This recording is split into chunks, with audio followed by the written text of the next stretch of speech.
Hello, everyone. Welcome back. It's been a very long time since the last podcast, but I am free from educational commitments and I am back and just the same as ever, except this podcast is very long and make of that what you will. I had a good time recording it. I was chatting to Zircon cards on Instagram and in general life, as you'll find out. And yeah, I'll keep this nice and short and jump into it. I feel like because all of my stuff I submit to PSA, I submitted it ages ago. Like Mhm. literally, this has been the submission I'm getting back tomorrow is October 2020. No, I've no, got a sorry. submission that's kicking about there from October 2020 as well. Actually, it's not. It's September 2020. I lied. Oh well, around the similar time. Yeah, so it's been what's that? 18 months. Too fucking long. That's how long it's been.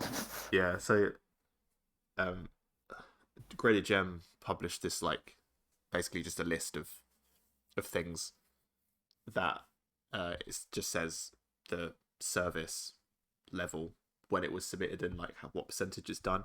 Like there are people who've still got stuff from June that's not come back. Oh my god. Like, can you imagine? People have got November back.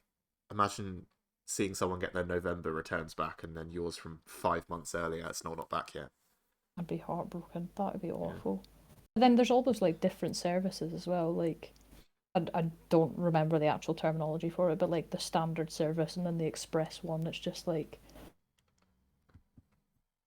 it's hard because I think mine was just a standard one that was from October, and I've done it through somebody else like on Instagram and that, and I just kind of message him now and again like, how are the cards coming along by the way? And he's like, they're in grading. They've been there for like 4 months because I think he submitted could be version on like 200 different versions of like a Pikachu card. Yeah. We I'm not sure if you know Karim. It's Karim Snarl. He's the nicest guy ever, but he's got like a running counter of how many days his cards have been in grading, and it's just That's great. ridiculous. It's nearly 600 at this point. Mm. What? Yeah, it's. I think last time I saw it was like 583, and that was like 2 weeks ago. So Oh my god. it's close to 600, but it's just insane. Like it's been that long. I would love to see like the PSA office. Just I do think about it sometimes. I'm like, how? Because they're obviously so busy and they've got so many cards to keep track of, and like granted, there was a little bit of an issue with graded gem and losing cards, or whether that wasn't graded gem or it was the shipping business. I don't know, but I wouldn't, I can't actually fathom like what kind of organization they use for like all these different cards that are belonging to all these different people that have to be graded at all these different times.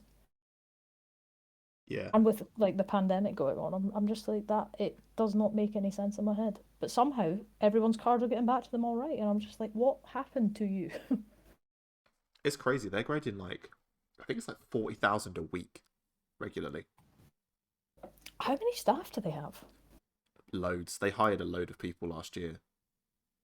They also expanded into another. They doubled their floor space. Oh, they did, didn't they? Yeah. Yeah, but I have no idea when they're going to catch up. It's going to take years.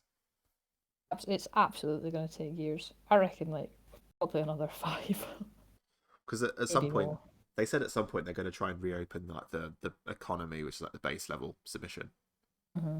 Well, actually, bulk is base. Bulk was the one that when it was like £8 a card, that was what the bulk one was. But that was initially supposed to take 90 working days. Oh, wow. I wish. Um, yeah, it's crazy. Like, I'll do a brief calculation of how long it's going to take, how many working days it's been since I submitted, and since I in theory get them back tomorrow, which is the 6th of April as of recording. That's the 5th today, 6th tomorrow. But it's just it's I've been waiting so long that I've forgotten what they look like. Oh, yeah. Yeah, there's probably some cards in there that you've, like, forgotten what you've even submitted unless you've written it down or had, like, a note of them. So you're just going to get them back and be like, shit, I forgot about that. I know I have a really detailed spreadsheet. I'm kind of paranoid about it. Oh, So that's fine then. um, I think when I submitted mine, I wasn't as proficient in like I still am in, to be quite fair, but like submitting to PSA, like, that was my first ever PSA submission and probably my last.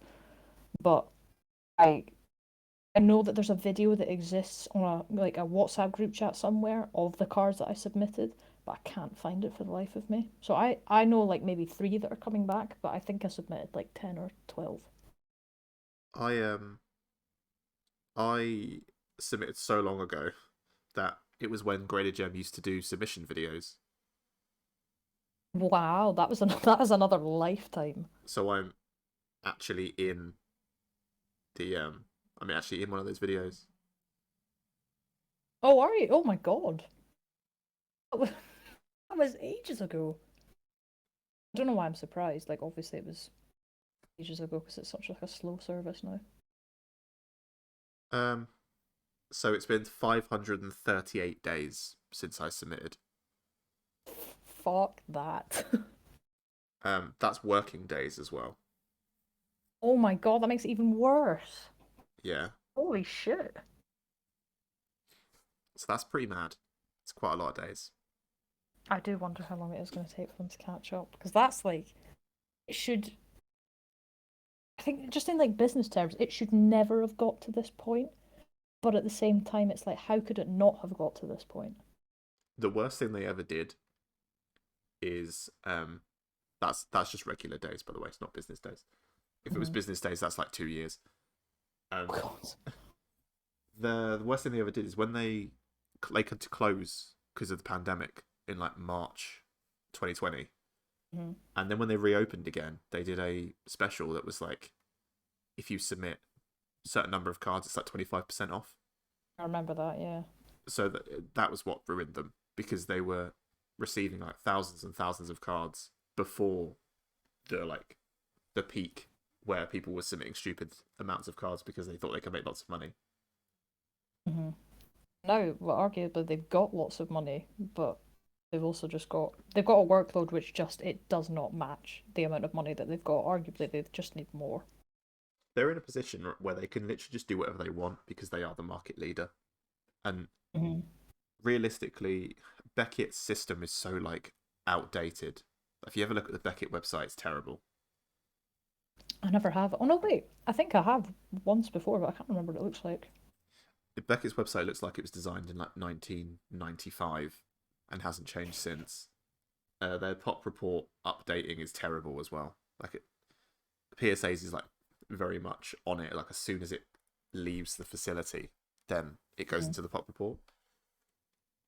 And then the other ones are CGC are getting there, but again, CGC suffer because they're really harsh, and I think people really like Mm-hmm. seeing the PSA 10, which there's so much variation on a PSA 10.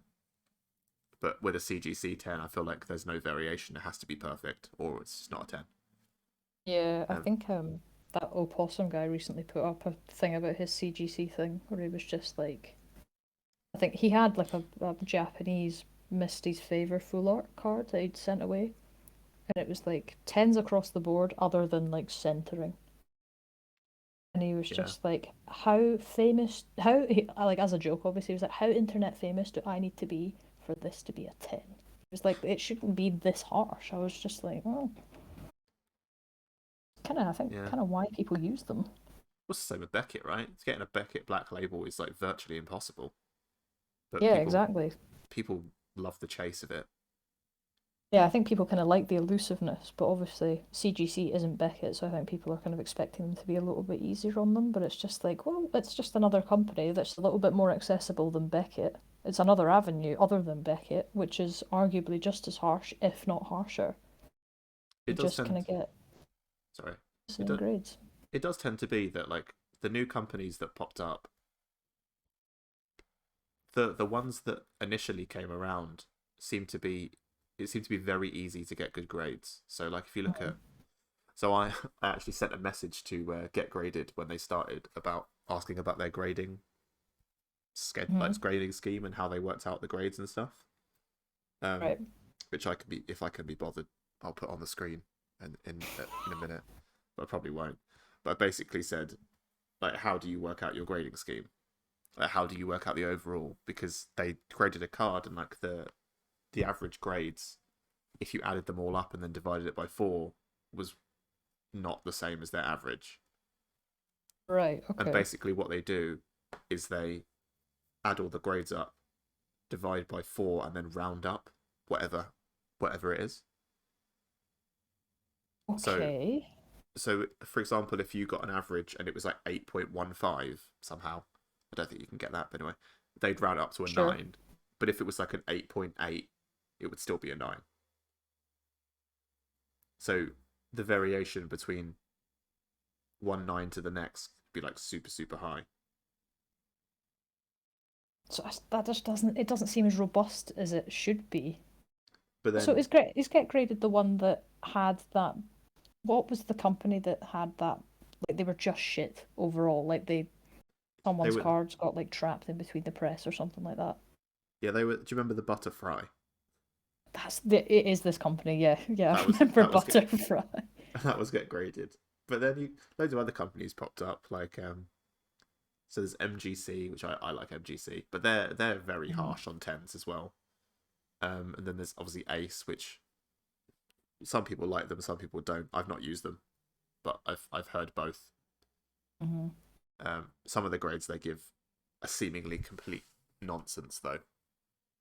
Oh no, I'm quite a Like fan of just like the visuals of Ace, obviously, because how like I mean the what is it like the custom label things like they're just I think they're absolutely amazing. But if they're yeah, grading shit, then I don't know. I think it's very much like bias, right? It's like if you grade with a company and they give you good grades, then you're more inclined to like them. Mhm.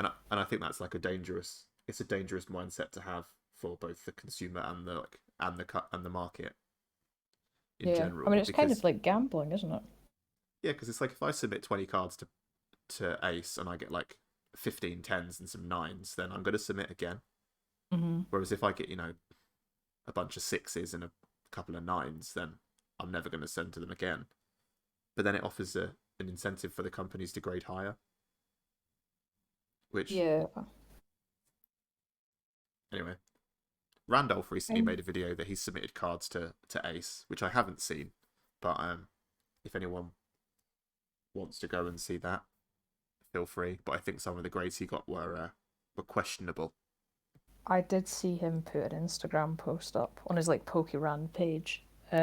And it was like, oh, I've like my first ever submission to eighth grading, and I was like, I'm not gonna say that there's gonna be favoritism. I'm not gonna say that there's gonna be like company bias, but I'm gonna say that there's gonna be favoritism and that there's company bias. Like, there's no way that those cards were graded completely and utterly fairly.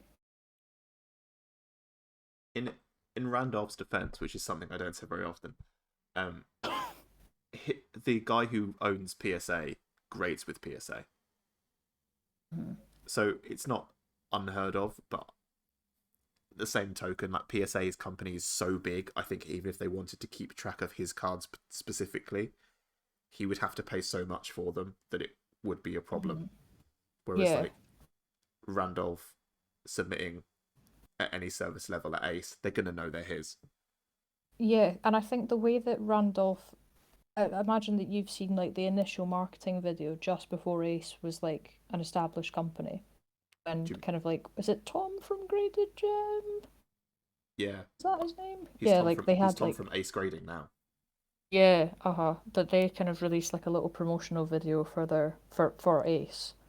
The way that it was marketed and the way that Randolph was talking about it, it made it seem like he was a lot more personally involved with like the grading process, the design of the labels. I mean, at the end of the day, it's his company, and it's arguably it's a much smaller company than Beckett and fucking PSA. So it's kind of like if he's marketing it as if he's that personally involved with the actual process, who's to say that he wouldn't have an influence over how his cards are graded? Because he has. Oh, yeah, I guess the guy, like you said at PSA, he does own PSA, but because it's such a big company, there's more of a chance that his cards would just kind of be lost in the minefield, whereas Randolph, I feel like, would be like he's marked it as, a lot more involved with his grading process, and he gets some content out of it. So why would you not want like tens and that in it? I think at the end of the day, it just kind of depends what he does with them, right? It's like if he grades them and then does nothing with them and just keeps them, then like yeah, it's a little bit disingenuous, I think, because Mm-hmm. initially he said that he wasn't going to grade his cards until they reached a stage where he had nothing to do with them. Mm-hmm. And I don't know about behind the scenes at Ace because why would I? But Yeah. nothing suggests to me that they've become autonomous enough that he's not involved in any way.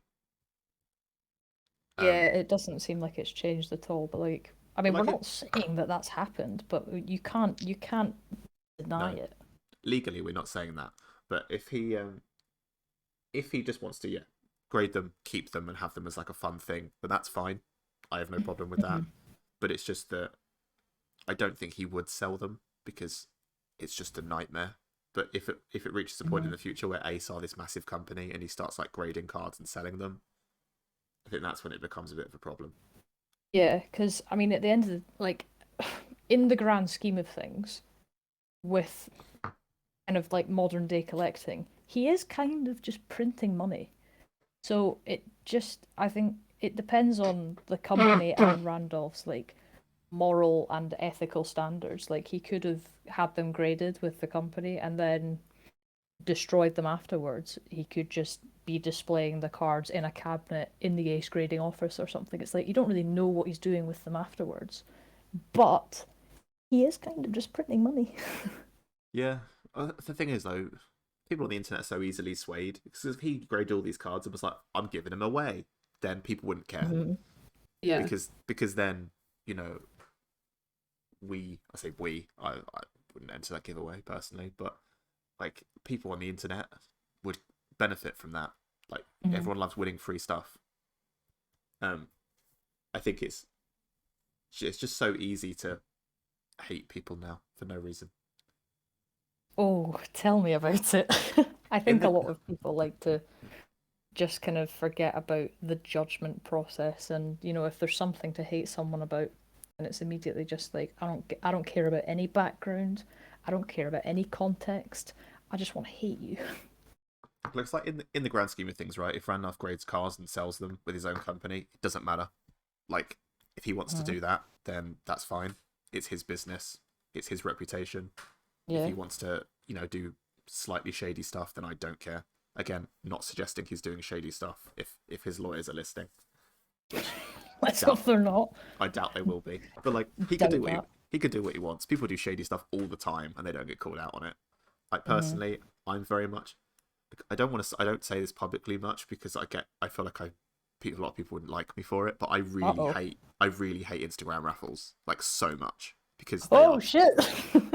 they are blatantly illegal.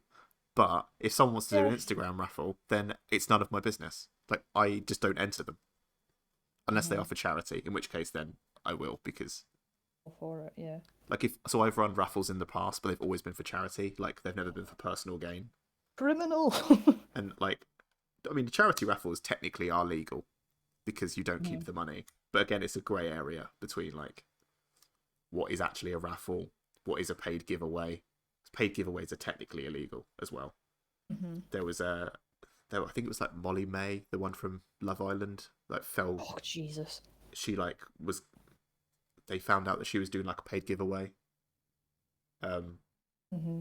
and she got like really badly fined for it. She got like a £400 fine or something for it. It was like That's mental. maybe it was 40 grand. I don't know. It started with a four and it was a lot of money, but like, Hmm.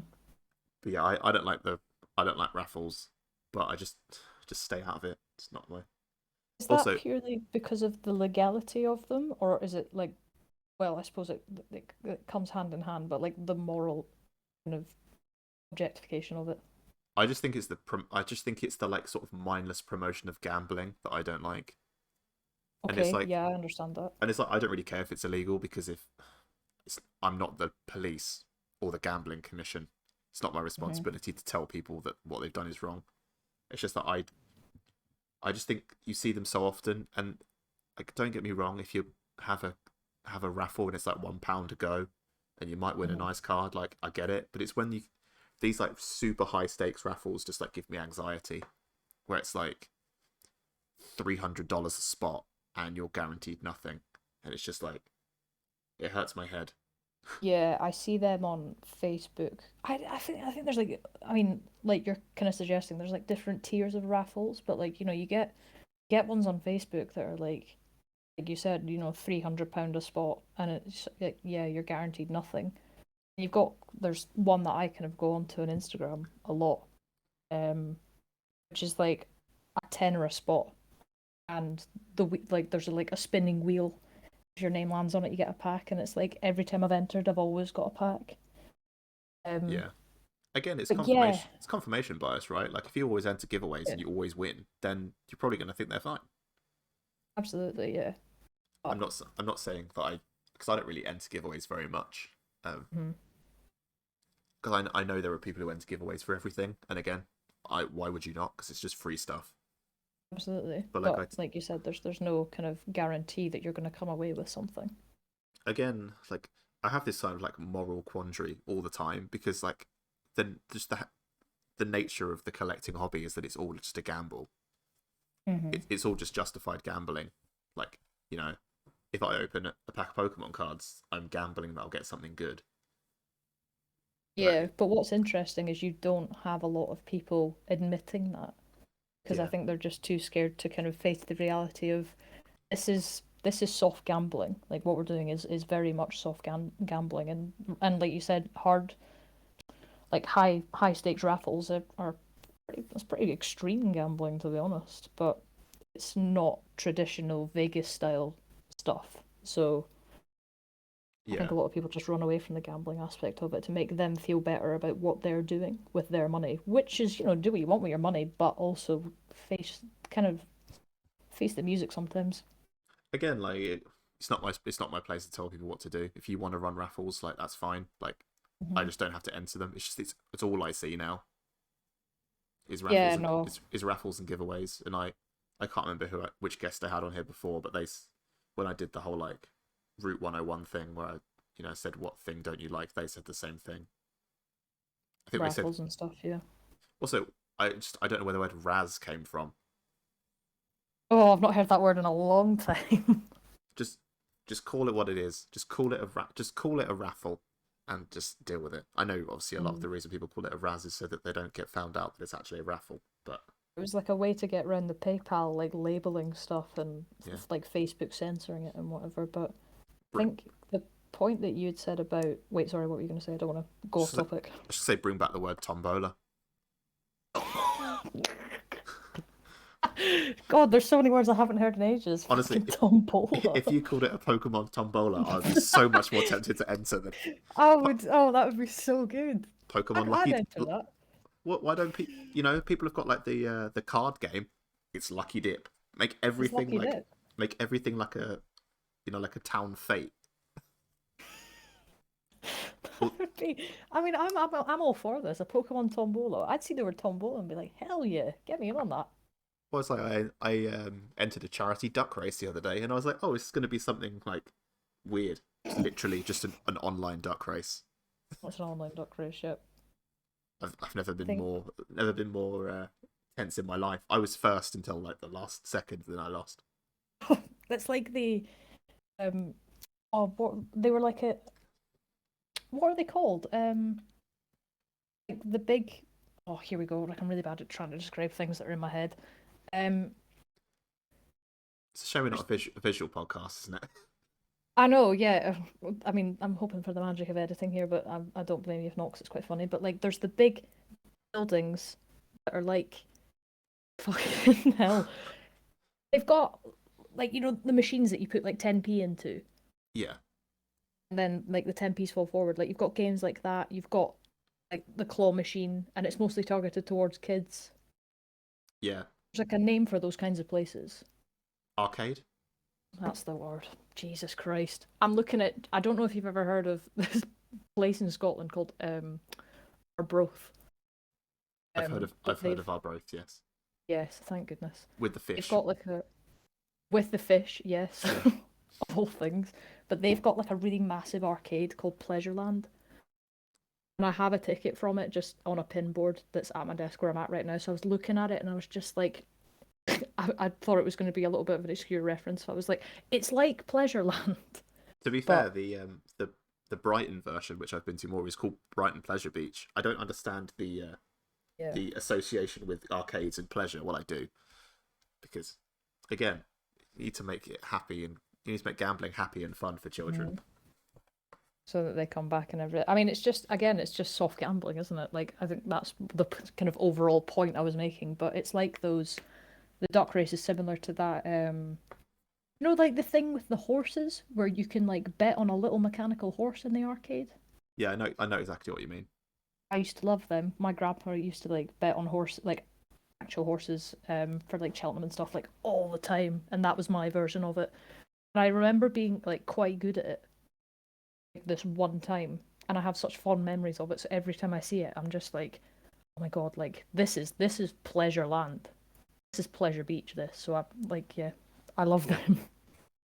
In reality, it's just soft gambling for kids. yeah.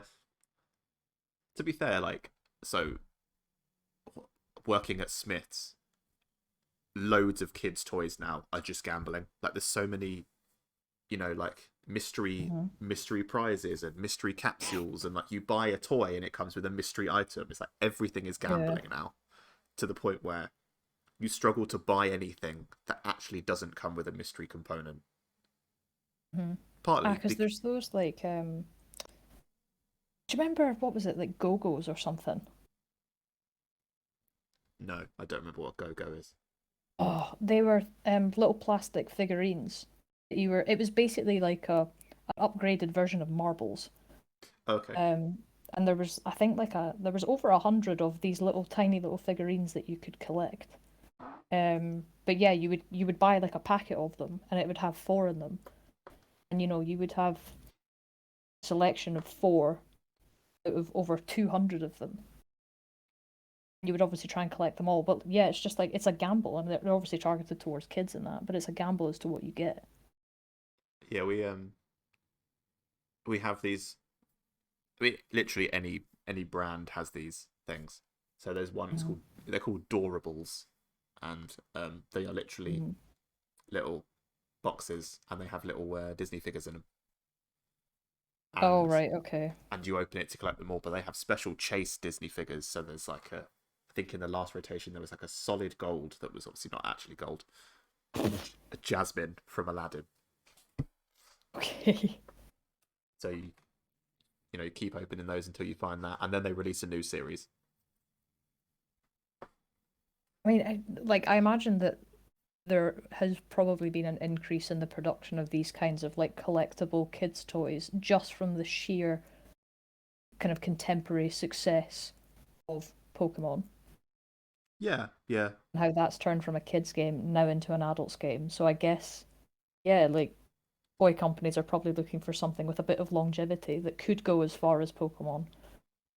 And it's not just something that could be, you know, this is a toy that that kids will kind of be really interested on from the ages of 5 to 6. Whereas Pokemon is now something that's gone from, I don't know.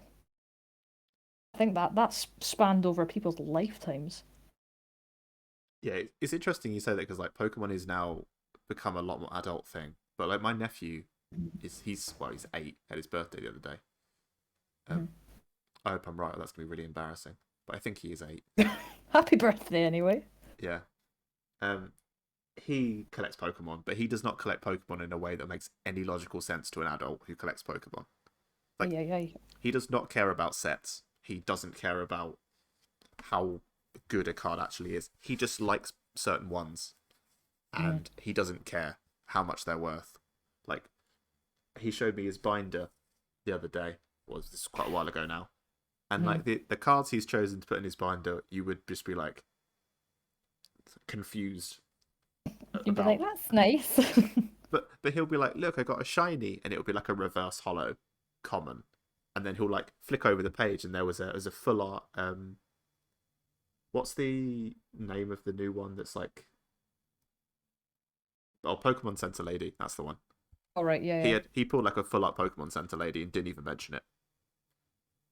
What on earth? Like, But I guess kids aren't really as concerned with the politics of collecting as we probably are. But yeah, you don't really want to be like the one to break it to him. That's like that's actually not a shiny. It's a reverse holo, and it doesn't go for that much. So get wrecked, scrub. get with the times, child. I know, Jesus. Do you even know who Logan Paul is? The godfather of Pokemon? Speaking of which is a great segue. Did you see he Hmm. was at WrestleMania? I did see that, and I watched. I don't know who he was fighting, but like he was actually good. Like I know that there's Yeah, obviously like the whole Pikachu Illustrator card thing, but like I was genuinely more impressed with how good he was. he was fighting Rey Mysterio, who's been around since time began, That's who and the fight was, yeah. Rey Mysterio's son. Hmm. I was having this debate, well, not a debate, just pointing out to my girlfriend the other day. So Rey Mysterio's name literally means King Mystery, Nice. in Spanish. But his son's called Dominic Mysterio, which just means that his name is Dominic Mystery, Dominic Mysterio. who sounds like a Butlins magician. It's not quite the same, is it? Yeah, and he was teaming with The Miz, who actually betrayed him at the end of the match, which was quite funny. I've always quite liked the story. Like the first time I ever saw wrestling was on like a family trip, like family holiday trip to Portugal, and me and my family were in like this kind of Portuguese bar that was also like a kind of national trinket shop thing. But they had like a tiny little box TV in the corner playing wrestling, yeah, like showing wrestling. I remember I was like, this is actually kind of good. Like I'm enjoying this. They I have a whole story aspect to it, and I'm like, this is fucking great. The thing with wrestling is a lot of people see it as like fake sports, and it's like it's not fake sports. You should see it as like a soap opera with people throwing each other around. Absolutely, yeah. Because I mean, there's love, there's heartbreak, there's betrayal, There's there's friendship, there's tables. It's great. there's tables, there's ladders, you can't get much more. There's fire. Like Like you can't ask for much more. you're not gonna see on EastEnders them be locked in a cage and have to escape. It's just not gonna happen. And I Absolutely think not. personally that's what EastEnders is missing. The cage aspect, Yeah, be so the much better. grabbing the suitcase of money dangling from the roof. Hey, it'd be so much better if at the Christmas episode it was like, you two men want to marry this woman. Well, we'll settle it with a ladder. Whoever can Fight to the death in whoever the can climb the square. ladder and grab the wedding ring gets to marry her. I'd pay for that, watching the EastEnders cast fight to the death. Although, like, maybe that's actually not the most timely joke, Yeah, as of, the events of yesterday. yeah. Oh no, I'm gonna get cancelled by the British community. It's fine. You can just when you're independent, it won't matter anyway. I know, it's fine. Oh god, don't even get me started. But yeah, like I am so here for Logan Paul just doing whatever he wants. I think, you know what? I think everyone was quite Everyone was so harsh against on it. him. He was like, "Oh, I mean, the Illustrator thing is hilarious because it's just like a massive flex that like nobody actually really understood for Yeah. the most part." Like there was an article that claimed it was like $1 million card, and it was like some Hmm. kind of like massive, outrageous thing. And it's like, well, actually, it's worth 5 times that, and your story could have been even more ridiculous. You just I didn't do any know. research. But like, yeah, I'm totally here for him just like living his best life and doing crazy stuff. Yeah, I mean, he is, like, I think the stuff with G.I. Joe as well, like, even if it was dramatized, it's just it's putting collecting in the kind of in the most extreme possible light. Like he's got some cards that I've never seen before, and I kind of arguably I like what he did with the gems and stuff and the like. What was it like the master ball that he had on the top of his necklace? It gave me sort of like early 2000s rapper vibes, and I'm totally for that. Exactly. I was just like, you're taking this hobby to an absolute extreme, to which none of like, the majority of us will never be able to achieve. And I kind of like just seeing the hobby glorified in that way. Like it just makes me feel valid in my soft gambling ways. Yeah, like with soft gambling, he is hard gambling. It's hard gambling but can afford it, and I'm like, I love watching him get to an extreme that I will never get to, and completely jazzing the shit out of a really old PSA card, which is worth an arm and a leg and a lot more. I saw an article and it was like Logan Paul's card is worth more than the majority of the people on the show will be paid in the next like month and a half. And he's just wearing it around his neck. Yeah, Fair play to him. Godspeed, honestly. I'm all here for it. Local hero, underdog, Local hero, yep. underdog Logan Paul does it again. Yeah, and arguably a really good wrestler as well. Yeah, he was very good. That he was a pretty good amateur wrestler when he was younger, so that helps. Oh, I do. Yeah, I forget that him and his brother did a lot of like wrestling and stuff. So I mean, it's really good. It's kind of like dual purpose as well. It's arguably beneficial to the hobby. It's probably really beneficial to WrestleMania, and it's really good for his kind of character development, I suppose. Yeah, the arc of Logan Paul. The arc of Logan Paul, the wrestling arc. To be fair, like he wasn't the only celebrity on the show. There was also, Johnny Knoxville was on there, and so were like He's a nutter. and so were Belongs there. a few of the other cast members of Jackass were on there. I think that's fine. Yeah, like celebrities being in wrestling is not a new thing. I mean, last year there was Bad Bunny, the rapper, and he was incredibly good. But then did Bad Bunny ever come back to it? He did. He made a cameo appearance. Oh right, well there you go then. Um, apparently he said that he enjoyed it. He might come back, which I think is quite funny. Just like, when he's got the time in his busy schedule, he'll come back and wrestle again. I'm all for it. Like wrestling was really popular amongst the male audience mostly when I was kind of younger, and then it kind of petered off a little bit. And now that people like Logan Paul, who are really relevant to today's pop culture, are coming into it, it's probably really good for the WWE. Yeah, I mean, a lot of the reason that the WWE was really male popular was the representation of women back in the day was not very good.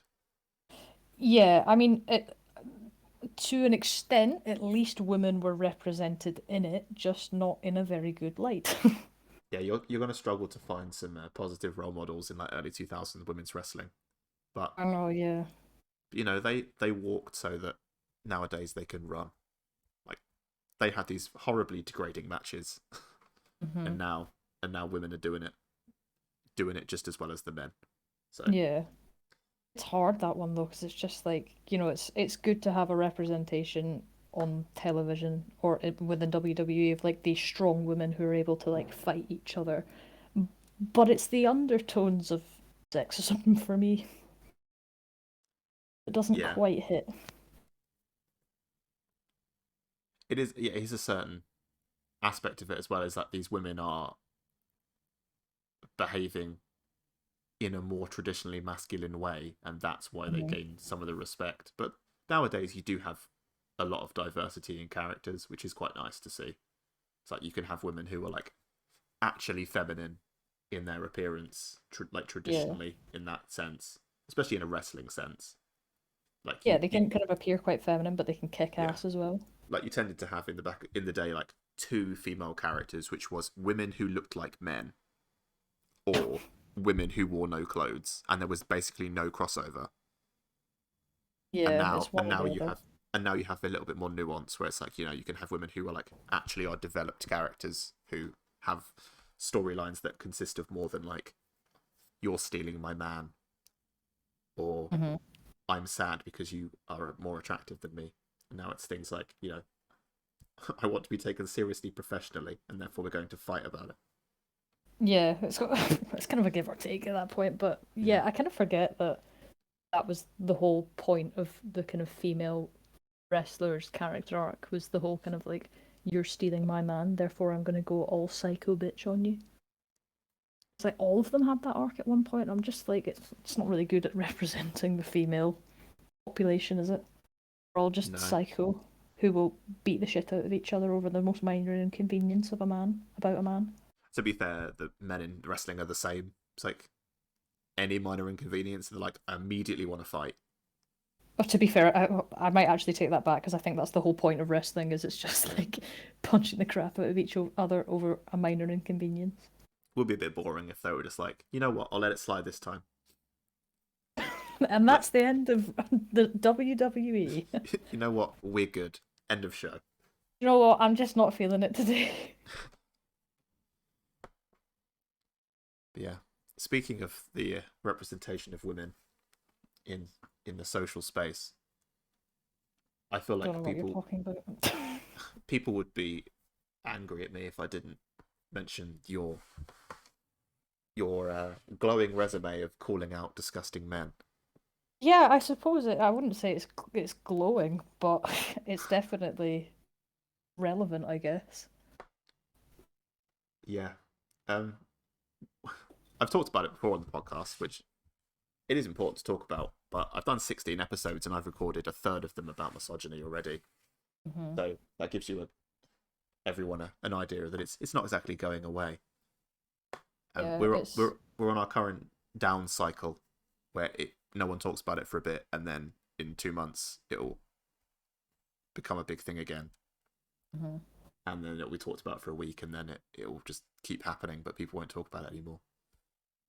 Yeah, I think you mentioned that in your episode with strawberry tofu and PSA pimp, where it was just like, there'll be a week or so where it's all that everyone's talking about, and then there'll be a couple of months where nobody says a thing, and there's like occasional minor things that, well, I say minor, but like, yeah, things that aren't really global in the sense of our community, and they'll Yeah, kind of happen now and again. But yeah, so you're someone who really puts himself out there, like, yeah, you could say that. I mean, as a female presence on the in the Pokemon space, like you are Mhm. probably one of the most, not only like mostly seen but also quite recognizable, because Yeah. you just, you show your face more than most people, Mhm. I which, think my yeah, I never intended for it to kind of get to the point where I would say that I'm a definable kind of character within the space. Um, but yeah, I think the way that I present myself visually, obviously, is quite a lot like everyone. I think quite a lot of people will recognize my face. And I think my accent probably helps as well. Um, and the general culture that I've grown up in is as being a Scottish woman is to be quite direct, occasionally quite abrasive. So I think that kind of puts me in kind of a good standing. do you sometimes regret putting yourself out there in that way, or is it one of those things where you're like, you know it's kind of self-perpetuating, where you mention these things, you get these, like, these comments from people, and then you're like, this is exactly why I'm doing it. To be honest, I think putting myself out there in the way that I have is one of the best things I have ever done with my with my life in my 20s. Um, because I don't know, I don't think I've ever spoken about it, but like the the page on that I have on my Instagram, it's been such an important source of like character development for me personally in my own life. Um, and like I think it's important to kind of remember that people like you'll hear it all the time from people who put themselves out there on the internet, but whatever is on the internet, like the kind of person that I portray over Instagram is not necessarily the same person that I am in real life. Um, although I can be really comfortable on Instagram with being confrontational towards misogynistic men or people that I don't agree with, like I'm very comfortable in a setting like that on Instagram. In real life, I'm an anxious mess when it comes to confrontation. Like I start like physically shaking and just I can't get my words out. Like if it's something to do like in the workplace or if there's like a kind of family dispute or something, like I can't do it. It's horrible. But I think the kind of the Instagram page and the way that I've chosen to show myself as a person has helped me kind of practice the aspects that I am lacking in my real life. So, my confrontation skills, my kind of process of laying out an argument. Um, But yeah, I think I've never really spoken about how important the page is to me as a person and a growing adult, I suppose. I think, I mean, I know what you're saying because to a certain extent, like this podcast for me was like a thing that I was hesitant about doing for a long time Hmm. because I, for the most part, have never spoken to any of the people that I have on. Like, this is the first time we've ever actually spoken to each other. Yes. And I'm not sure whether it's because I, give this impression that I can speak to anyone, which having a job in the customer facing space is quite important. But I used to Hmm. be awful at it. Like, I really didn't like speaking to new people. I'm really quite quiet when I speak to new people. But like, Hmm. throwing myself into this has really helped my social development, and it's just, Yeah. yeah. Uh, I mean, it's one thing, like, being able to do it online, but then obviously applying the skills that you're able to do, like with your podcast and what you've learned from doing the podcast, applying that to real life is like a whole new thing. But at least you're proving to yourself that you can do it. yeah. Also, I've been a student for so long, and like Yeah. being a student in ways is hard, but in the social aspect is usually quite easy because you are thrown together with people that you have to make connections with. Yeah, if you're doing like group work and stuff, or, in your case, labs, in my case, interventions, like, you're just forced to get to know people and work together, even if you don't want to, and you're just like, fuck my life. But then I guess it's, you arguably you learn more about yourself and the people around you when you're at your most uncomfortable. Yeah, you got to throw yourself out your comfort zone sometimes. Yeah, definitely. It's kind of the only way that it's one of the most effective ways to learn, arguably. Have you had the very surreal experience of meeting someone on the internet and then meeting them in person for the first time? I have actually, yeah. I've only ever done it with one person over, like, in the community, and it was weird. It I was uh fucking bizarre. I went to a pre-release event last year with about Hmm. 20 people I'd never met before in person, and it Oh was God. it was overwhelming. It's Yeah, that's a lot. so one of the I'm very fortunate with the amount of nice people I've met in the community. Like, I've not really had negative experience with a lot of people other than Mhm. from like afar, seeing someone's not that nice and they're just like never really engaging with them. Yep. I've never had sort of a one-on-one interaction with someone and it's been that bad. Hmm. Other than eBay, which eBay is neither here nor eBay. there. eBay's a mess. Yep. But yeah, like meeting all these people, even though we were friends, it's so overwhelming. Yeah, because it's, Um, I mean, you're used to kind of your that social group in a certain setting, and then all of a sudden it's completely changed setting. It's like when you put a cat in a different environment, they're like, "What the hell is going on?"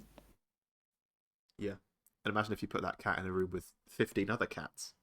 Fuck no. I mean, it sounds like I'm kind of the same as you. Like, especially, I only met one person, and it was just one on one, which kind of has its downsides, but it has the upside of, like, it's not a lot of people talking to you, and you're not talking to a lot of people at once. But like 15 to 20 people, that's a lot to me at once. Yeah, is this is something I've always struggled with. Like, I meeting like large groups of people at the same time, Hmm. and one of the worst things, like I've been with my girlfriend for 8 years, and like she is my favorite person, but she has this habit of throwing me into groups of people that she knows, but I don't know a single person, Hmm. and it is by far my least favorite thing. Or you just expected to kind of socialize and like be Yeah, chatty, you got to be mingle, interesting. but like I hate that. I know nothing about these people, and they because they all work together, they have a common thing. Hmm. And I know that she's felt the same. Like when she met all the people in my lab for the first time, it's like we have all these like in jokes that we talk about and stuff Oh, like it's the that, worst. and then like you're just kind of on the outside and you're like, oh yeah, that's probably funny if I worked with you. No, yeah. So you're just kind of you do like a fake laugh, and you're like, I really want to feel involved. Yeah. No, I just deadpan in the corner, just like that. I don't get it. Sorry. That wasn't funny. You guys are objectively not funny. Just putting it out there. I had I had a similar thing that was it was a guy that I'd like I hadn't dated him. Like we maybe like seen each other a little bit like last summer for a couple of weeks. And I met his he is at a different university than me. I met all of his friends who and he was English. Well, he is English, but time frame wise he was English. It And makes it sound like he's not anymore, and that would be a way better story. he's changed his ways, but as of right now, he's English. Um, and I went to go and to a party where I met all of his friends who were also all English, and they're at a really good university in Scotland, and they're all studying medicine. And then there's just it was I felt so alone. And I Which was like, and I'm not the most social person like in real life, so I was just forced to get to know all of these English people who all had something different to say about my accent. And they're like, so like, where are you from? And I'm like, can you not tell? Um, it's awful because you just feel so alone and you just have to get to know these people who you're not necessarily interested in. And that party was the absolute making of me and this guy, and I just never saw him again. I was like, that was fucking awful. yeah, yeah, that is the worst. I've been in that situation, not with people like I'm necessarily dating, but like a friend of a friend invites me.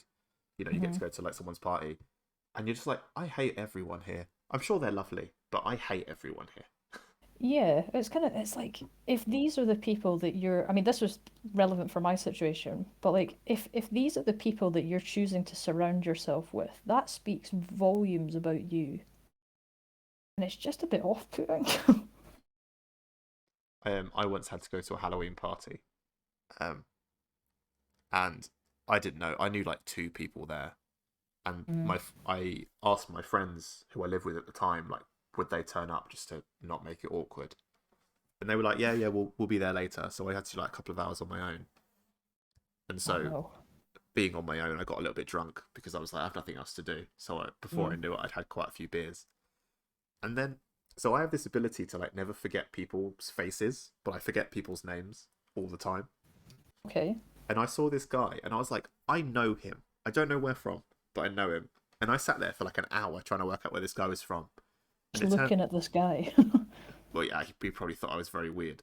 And it turns out he did think I was weird because I remembered where I knew him from. And I went to extra maths with him in year 5 at school. What? And I never, I know, and I was like, what was his name? And then I was like, I know you, you're George. And he was like, who are you? Get away from me. I can And imagine then, you just like really drunk sitting in a corner looking at yeah. this guy being like, who the fuck are you? And then, yeah. So I remembered him, and he did not remember me. Oh my god, all that, and you're just like, do you remember extra maths? And he'd be like, what? Who the fuck are you? He did the classic thing where he was like, "Yeah, yeah, I remember." He didn't remember.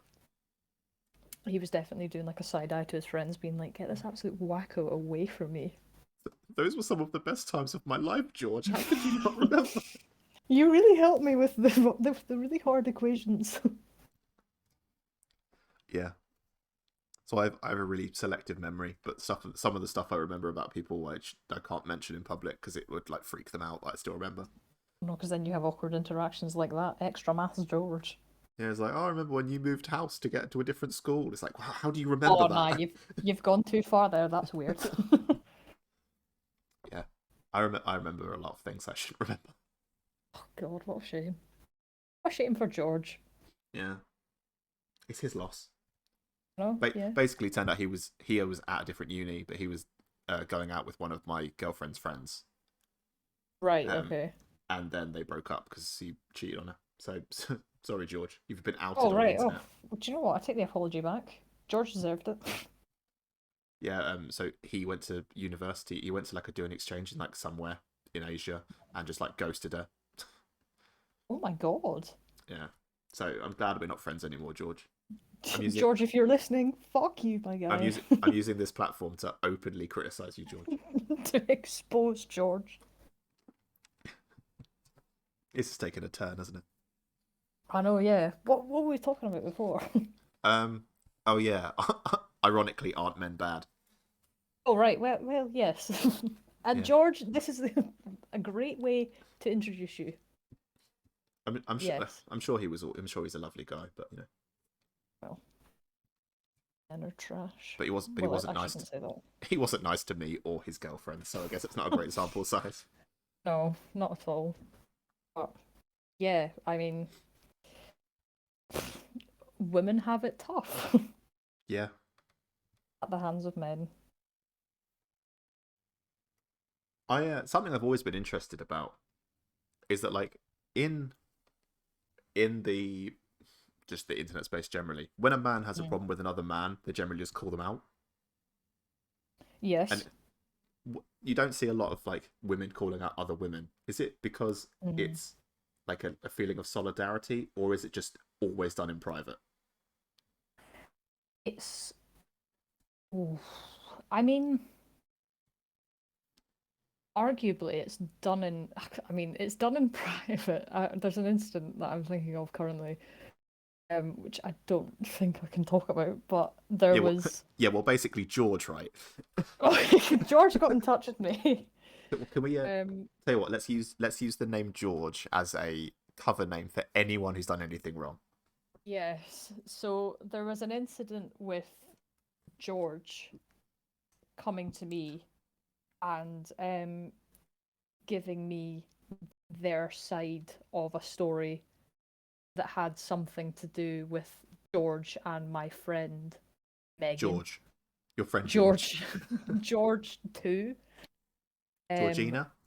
Georgina, there we go. Right, that had something to do with my friend Georgina, and I was listening. I mean, you've probably seen it before. I'm open-minded. I will try my best to get the two sides of the story. But I was listening to George, and it was complete and utter bullshit coming out of their mouth. Like what they were typing to me in DMs, I was like, I've seen the receipts, I've seen what's happened, and they were just wanting to, because I think that they knew the kind of representation that I had within the female community, and they were just adamant. George was adamant about getting their point across. And I kind of had to remind George that I was like, look, you're I don't want you to come in here and give your side of the story with the assumption that I will believe you at the end. I'm here as a third party just to listen to you. If I don't agree with something you're saying, I will tell George, and I did tell George, but I don't know, the way that they were talking, it was just like they they just thought that their side of the story was right and the other side was wrong, and they wanted me to kind of see the light. Um, but yeah, it didn't end very well after I kind of said, like, look, you're not going to make me believe you, I guess. Like, I'll listen to your side of the story, and some parts I kind of agreed with them on that were kind of bad. But at the end of the day, I was like, you were in the wrong, man. Yeah. But yeah, that was a girl on girl thing. So it was done in DMs, but I also fed back to Georgina, who was my friend. And I said, like, hey, like this whole thing's being kind of dragged up again. And then I dealt with her privately, and she kept it private as well because she didn't want that going anywhere. I dealt with George privately. They didn't want that going anywhere, but I did kind of say to Georgina, like, heads up, George has messaged me. And this is the topic that we're talking about. And Georgina was like, fuck, man, are you kidding? Like, this has been dragged up again. But yeah, females will come after females more privately. I have seen it done publicly. It's just a bit messy. I've got to say, I'm so impressed you managed to keep track of George and Georgina that whole story. I'm really like sweating. Like I don't want to slip up here. But Yeah, yeah, it can be really like it can be vicious. because there is this sort of sense of, I mean, obviously there's different groups of women in the community, but there's this sort of sense of like togetherness.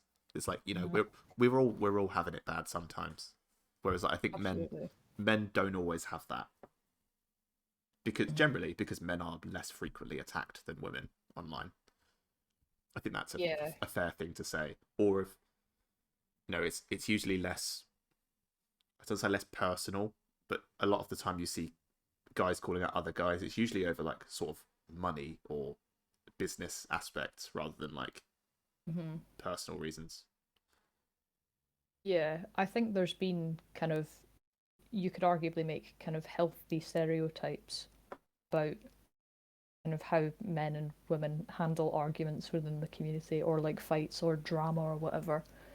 But yeah, I've never seen like, or well, I mean, I've seen men do the classic white knighting where they will stand up or defend a woman. Then that's a whole new thing because that never goes down well with the simp community or the misogynistic community that will then use the word simp as an attack. Yeah, the whole simping thing is. I mean, I feel like it on the internet as a whole. It's kind of the meme has kind of died a bit now. Yeah. Do you know what simp originally like stood for? Um, no, I've only seen the fake ones. The fake ones. Yeah, where there was like a meme for a while. It's like, yeah, I'm a simp, and then they'd list like something like Oh an, right, okay, yeah. and it would always be something ridiculous. Yeah, I think like the original term, I'm not going to say what it is because it's just a bit gross. But, like the original term is just like completely evolved past its original definition to incorporate like misogynistic undertones. I can So imagine what the I, the M, and the P stand for. You don't need to go, go into details. yeah, I think do you know what? Everyone listening, if you want to go on Urban Dictionary and just really quickly type it in, like there is a legit thing. There's a legit kind of abbreviation for it, or what it is an abbreviation for. But yeah, it's not it's not very nice.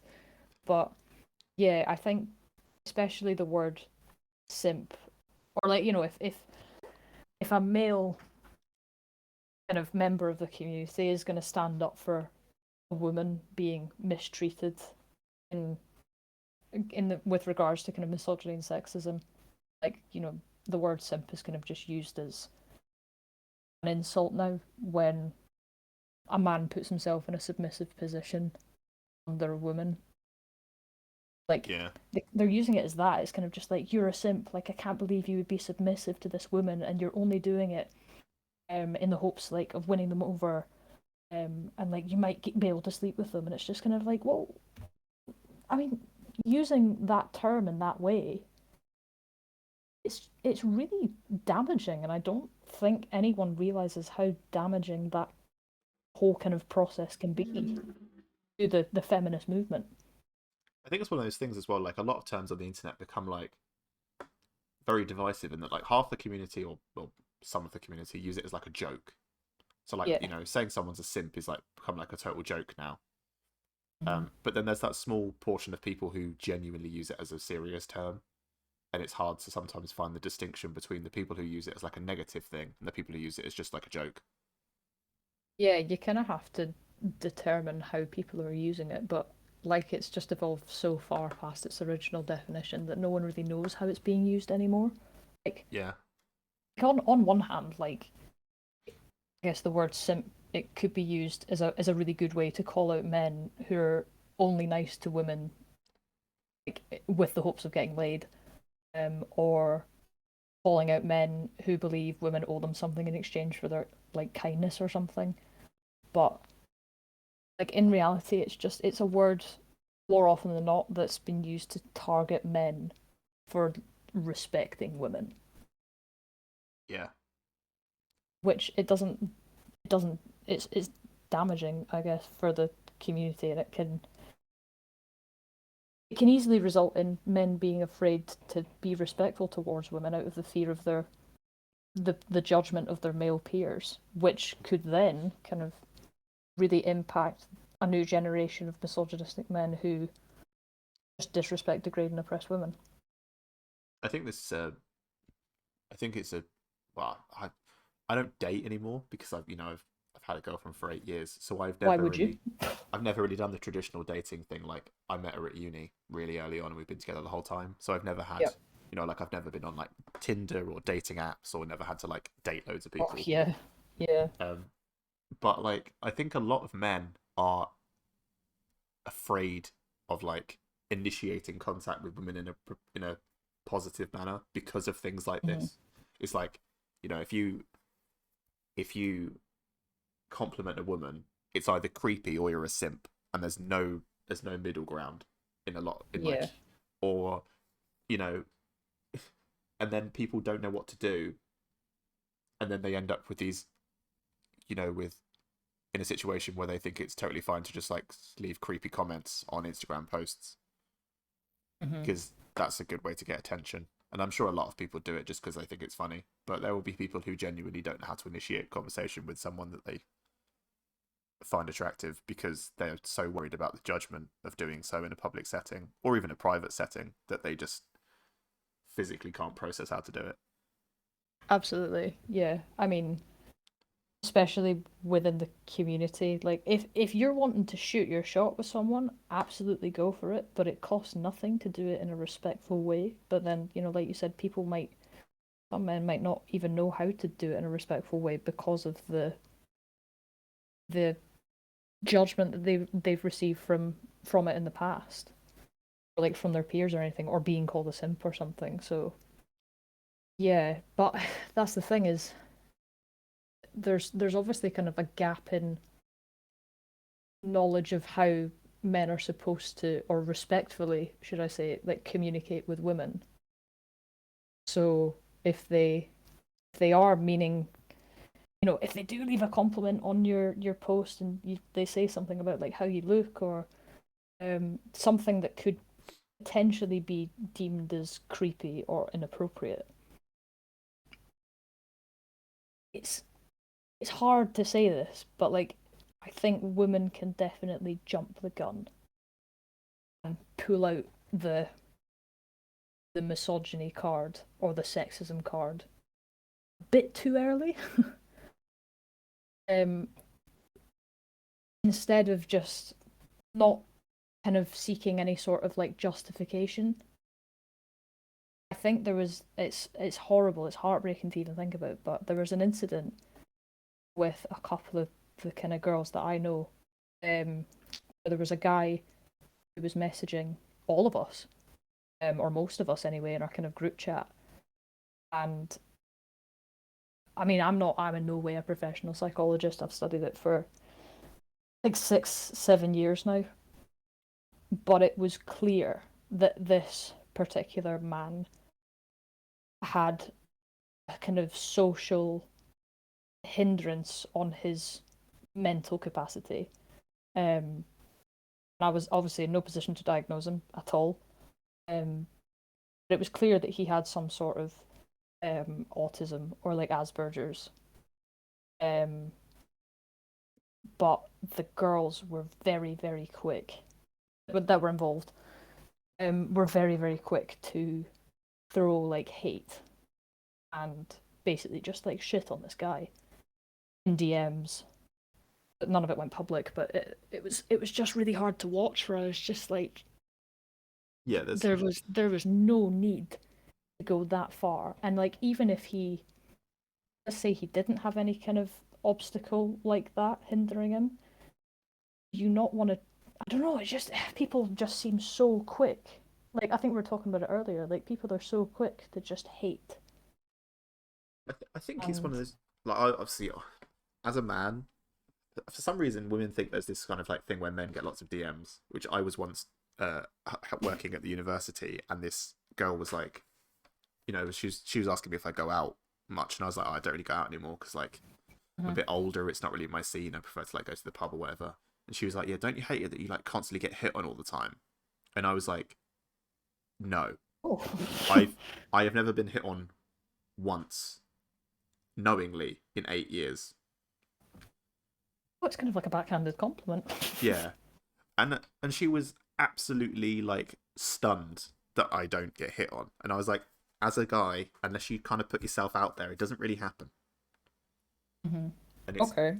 it's quite obvious. I mean, honestly, when you're in a relationship, you don't really throw off the I'm single vibe. Yeah. I'm very reserved. Like I don't really like going clubbing anyway, so like I'm quite Mm. closed off and like look like I'm not having a good time. Um, but yeah, she was completely stunned that that it doesn't happen. And Was she basing that off of her experience being hit on a lot, or her I perception of you as a man. I don't know. Maybe she was just flexing. Maybe she was like, "Oh, don't you hate when you go out and there's like 20 boys a night trying to get your number? It's the Oh, worst." I hate getting hit on all the time. It's so hard being attractive. But I just think it's this thing where like I think some women genuinely think that men get like DMs like this all the time, and Mhm. that they they should know how to talk to women, and some people just don't.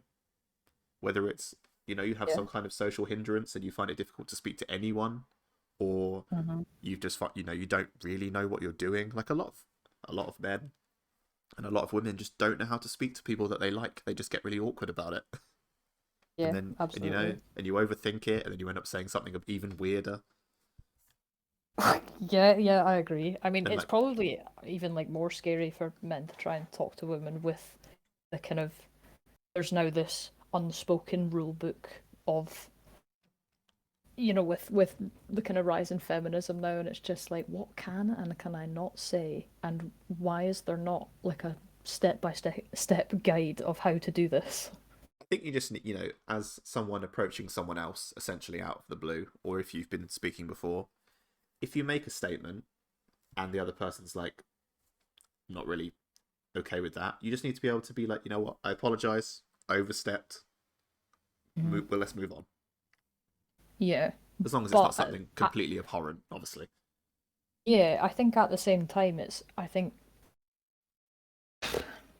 there just needs to be understanding from both sides, and that's kind of men and women. And it's very easy, and it's very like we were talking about the whole scooter incident in your shop earlier. Yeah, Like it's very easy to pull the that's that's misogynistic, that comment, that's sexist, um, that's very disrespectful. Um, but just kind of I think taking the time just to be like you want respect from I'm trying to think about how to kind of say this, but like you want the respect from the man, I imagine. Um, if that's what you're into, I guess. Um, like you want the respect from the man. They've done something that you don't deem kind of appropriate for how you would like to be spoken to. I think just delivering it in a calm, kind of collected way, and just being like, "Hey, like, I don't really appreciate how you've said that or what you've said. This is why." If they come back and they're like, "No, I didn't see anything wrong with that." No, I think that's a completely appropriate thing to say to a woman. I think that's completely okay. You know that that's a deep rooted issue that they have. It's very kind of very quickly. You just need to like run away from that. yeah, But if they go, shit, I never meant that. My bad. Let's just move on. Thank you for telling me, kind of thing. But I know that that can be hard for women to just yeah. not appear aggressive off the cuff because it is a defense thing. In my experience, you learn a lot more about a person from their attitude when they're challenged than your initial first interaction with Hmm. them. And Absolutely, yeah. again, like you said, it's not always easy to get into that situation where you can challenge someone in like a respectful and calm manner. Hmm. Because if someone says something to you, their initial message to you is something that you're like, just upsets you or you're not comfortable with. It's Yeah, difficult. Like we were talking about Louis Theroux earlier before we started recording. Like it's yeah, difficult. It's difficult to maintain that like Louis energy where like someone says something to you that is just awful, and you're like, okay, explain why you think that, and I'll yeah, listen, absolutely. and then I'll respond accordingly. Yeah, I think that's that's kind of what I try and embody. I think or it is recently anyway. What I try and embody kind of on Instagram is trying to hear the other side and listening with zero judgment because if I was in the same position and I'd done something that I'm like shit I like everyone is against me now and no one's willing to hear my side. I don't want someone to open their DMs and their ears and their mind and just be like, look, I'm here to listen with no judgment. I know the situation, but I want to hear any sort of justification as to or explanation for why you behaved that way or why you did this. And there was a situation recently that I kind of mediated in a way, and I was like, it's a complete misunderstanding, and it got blown out of proportion because each side weren't willing to listen to each other. Yeah, I would say that I'm not a very controversial figure at all, Mm. because I don't do anything of interest. Like Mm. I've never, apart from the exception of George and Papa John, I've never like come for anyone with this podcast. Yes. Like that's not really the aim of it. But like I'm friends with people. I, PSA pimp Josh, good friends with him. He won't Mhm.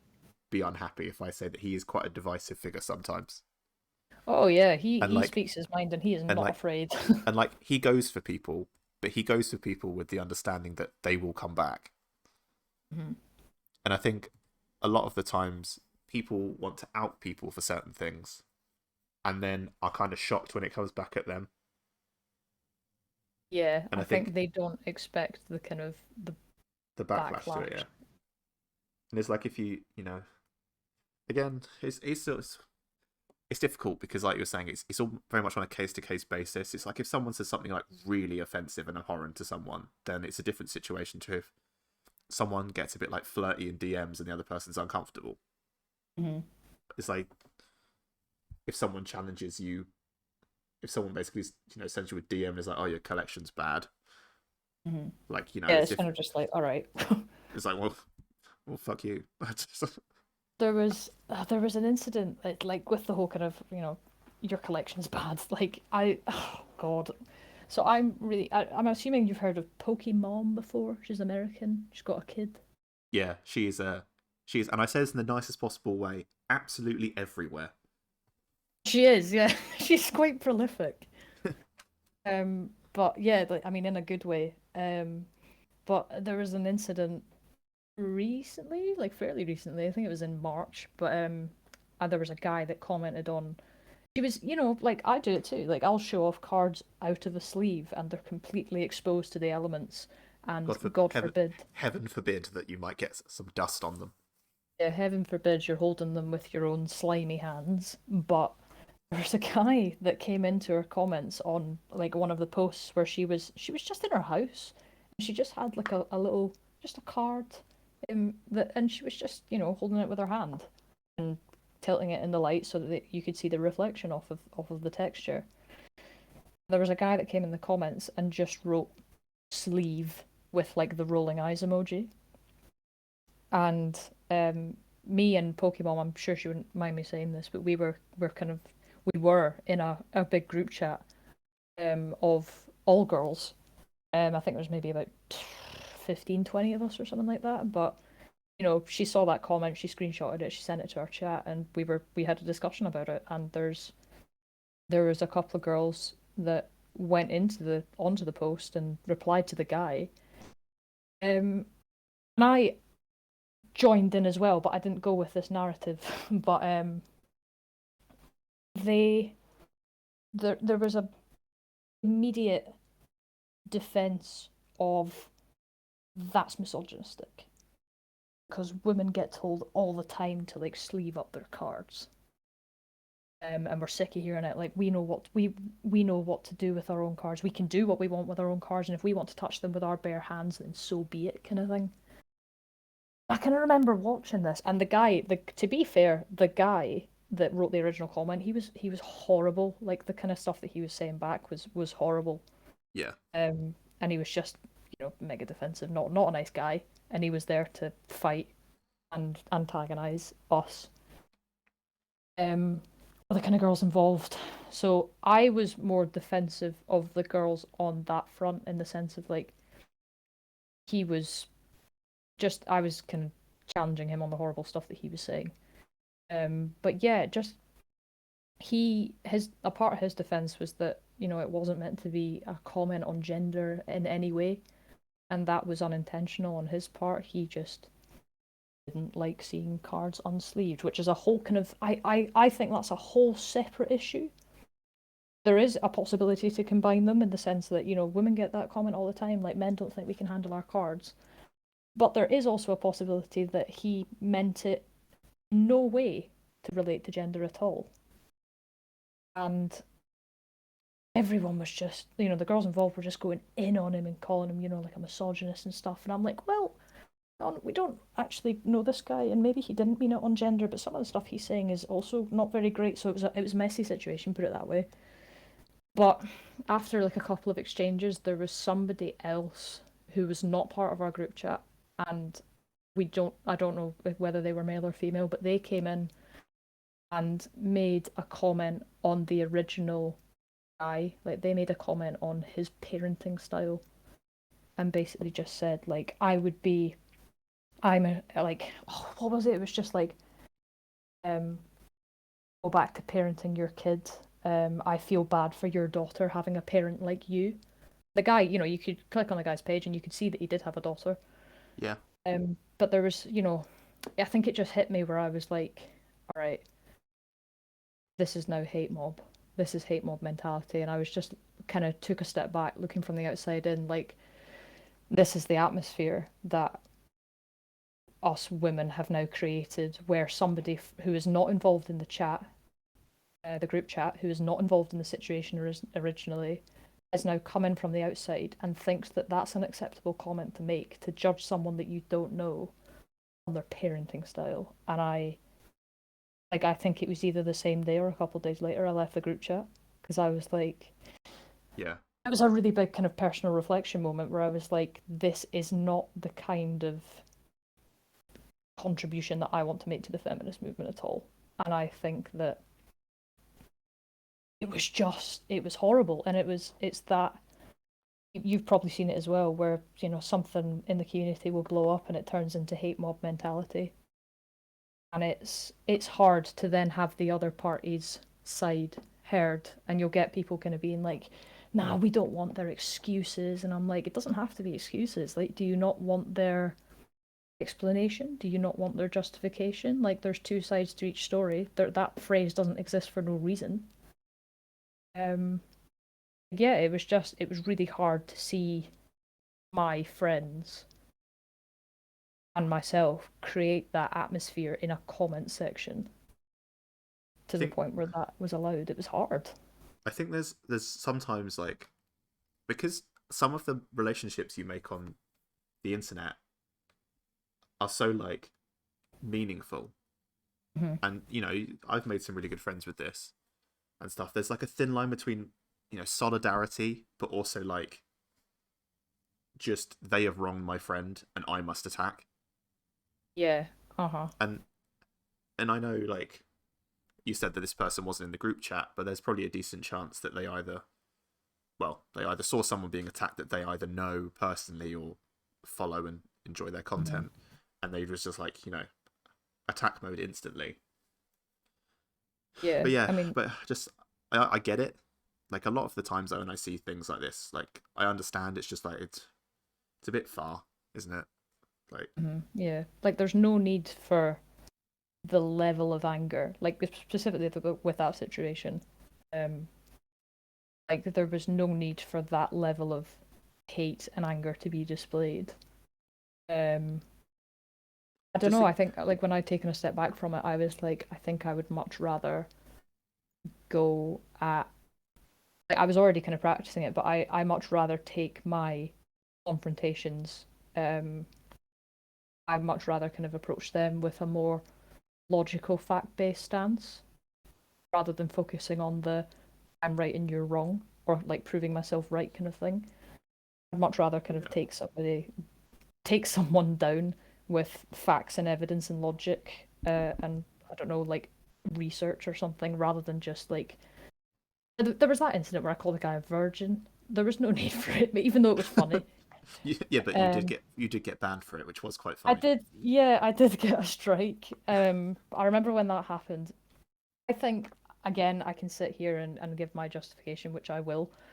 I think there is a bit of a cultural difference because the guy was American, and I know that like I think the terms like incel and abstinence, like they're quite prolific in America, and that it's more kind of like a practiced thing that deserves a bit more respect. Whereas in Scotland, like it's I'd call my mate like a virgin if I walked into work. I'd be like, "Morning, virgin," and it's like it's just a normal thing. Like we use I won't say it, but like we use the C word, the four-letter C word, as a nice greeting. Crap. Yeah, sure. Yeah. But like we use that as a nice greeting, so I think there's a bit of a cultural difference there. Even though I didn't intend it to be hateful, I should have kind of been more aware of the respect that the word virgin has in America, or with that guy who may have been a practicing incel, which I think he actually was. To be fair, Um, I call my girlfriend a virgin semi often. So.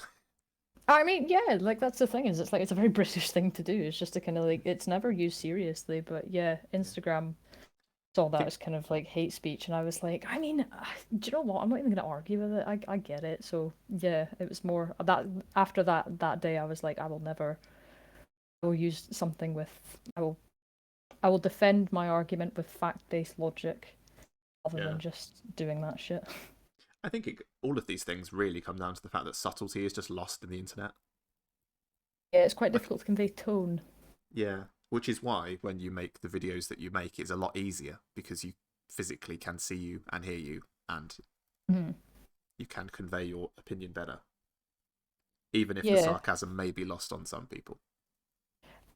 yeah, it's been lost a couple of times where I'll kind of get like questioned in DMs, like, "Why did you say that?" or like, "Why did you say something like that?" And I'm just like, it's a British thing. There's been a couple of times where I'm like, there's a cultural difference here. It doesn't, it's not, it's. I don't mean to hate you. It's just a cultural difference of British humour is quite sarcastic, whereas American is very literal. I We're think different. that's the right way around. We're different people. You know, it's not you, it's me. It's just not going to work out, I'm afraid. Yeah, pretty much. But yeah, I think it can be quite dicey when it comes to stuff like misogyny. Yeah, I think dicey is a fair term for it. Mm, Um, Completely swerving sure. out of more controversial things. What are you collecting at the moment, apart from DMs? Apart from DMs, apart from a collection of hateful DMs, Yeah, um, I'm doing my full art trainer collection, which is an absolute pain in my ass and my bank account's ass. Um, I did know about this because I have been helping in my own way. yeah, if you've contributed. But yeah, it's every single full art trainer from the Sun and Moon and the Sword and Shield sets. See, And if you'd have picked the XY ones, you would have saved yourself a lot of money because they are all very cheap.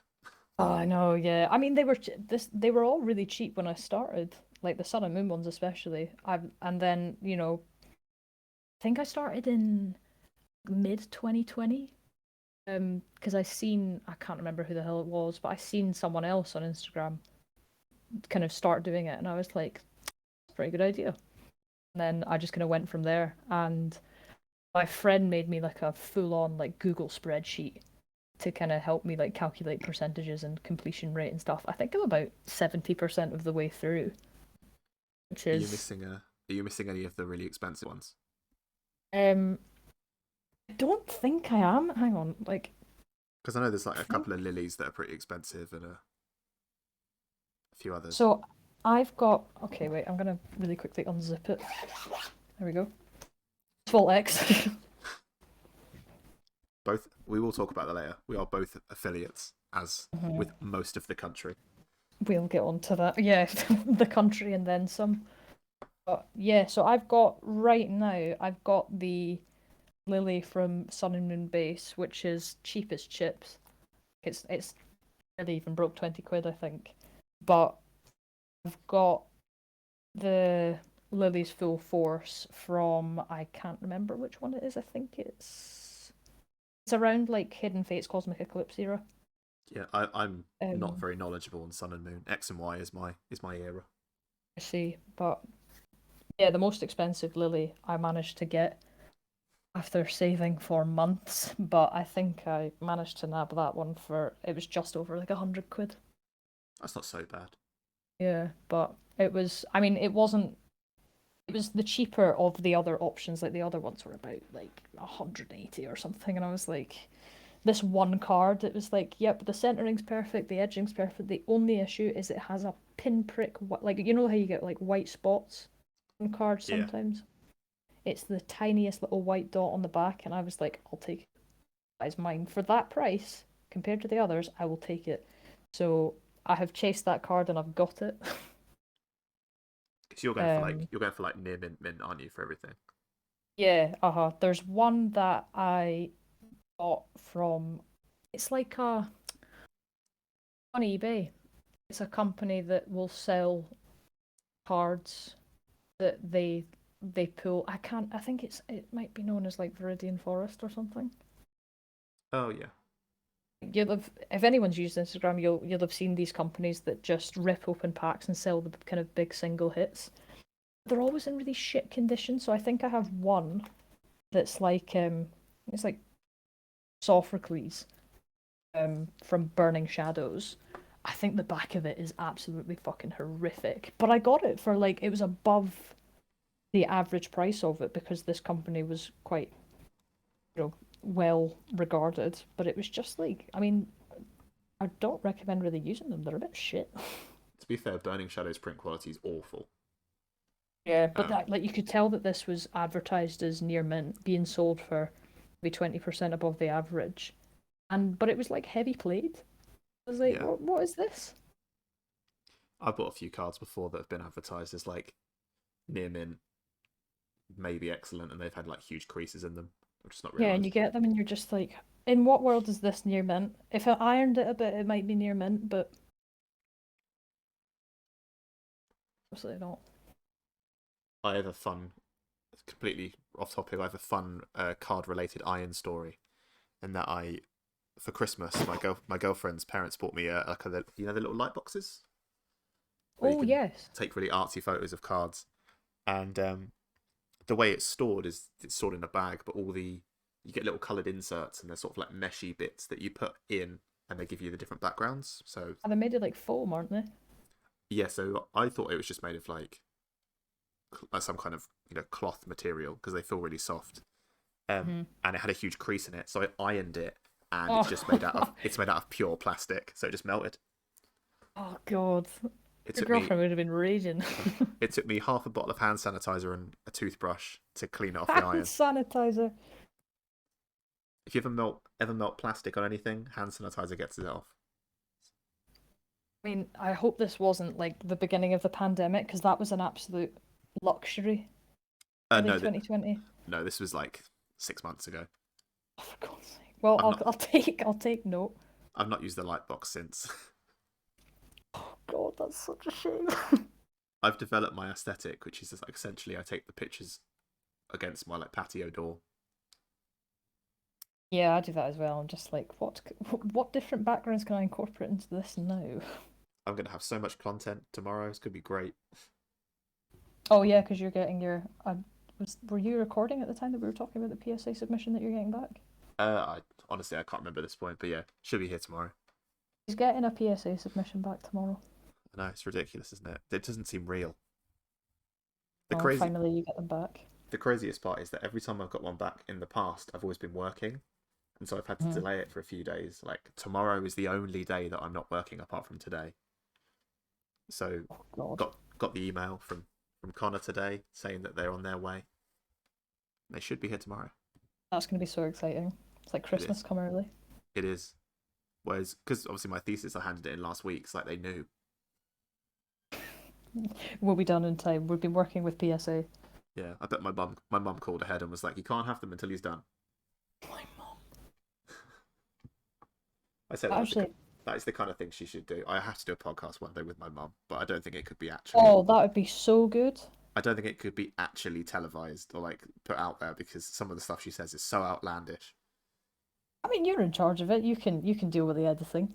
I just want to say outlandish does not mean that she's like a massive racist or something. Like she just says like really inappropriate things at a lot of the time. Well, she's got like personal stories about you as well as ammunition. So maybe your mum's a risky guest. Yeah, I think it's a rite of passage though. Everyone who does a podcast has to do one episode with their mum or something. Oh yeah, absolutely. I mean, is your mum that was she or is she that involved in your Pokemon endeavors? No, she has no idea what I'm doing. Hell yeah, that's the same as my parents. All she knows is that I was spending a lot of money and now I'm making some back, and that's about as far as her knowledge of what I'm doing goes. Yeah, I think if you tell parents, it's like, oh, I am spending a lot, but I'm making some back. As long as you're making some back, they're like, I'm okay with this. Yeah, it's like I can pay rent, mum. It's fine. Just I Yeah. also have a lot of shiny cardboard and plastic. Yeah, I've had a friend recently who's like he he was the one that introduced me to Pokemon um originally, and it's like just I think he's just got back into it.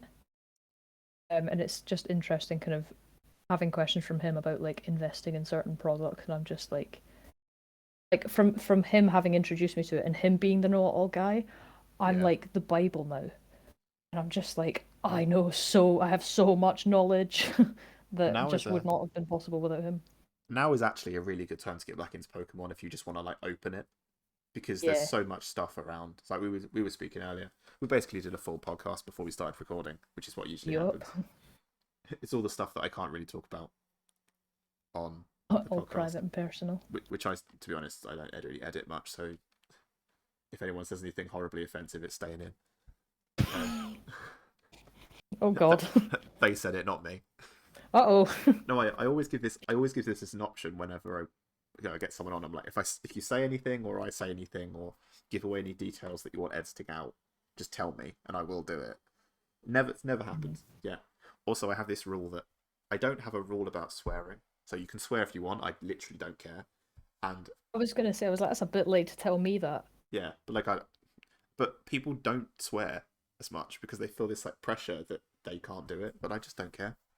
I've not even asked. I didn't. I kind of thought about that this morning. I was like, I should really ask if swearing's allowed, but then I kind of realised that it's me and generalisation, but Scottish people swear a lot more than most areas in the UK. So I was just like, if I don't ask him, then I can kind of get away with it because what do you want from me? No, I'm not. I'm not fussed. I don't monetize them. The only thing it would do is like demonetize the videos, but like I don't get paid to do this, so All that's right, cool with okay. me. Don't tell your mum that. No, if she won't be listening. My dad listens to some of them. Oh, really? Hi. Yeah, yeah. This is how he knows I know people. I run a podcast and I get all these big names on. I get these people on to pretend to be my friends for 2 hours, Oh. and we never speak again. To be fair, you did have Nicola, Hates Nicola, on, and she's like a small time celeb now, having hit 10K. If you're listening, Nicola, congratulations. That's true. I had Black Label grading on, before they hit their peak.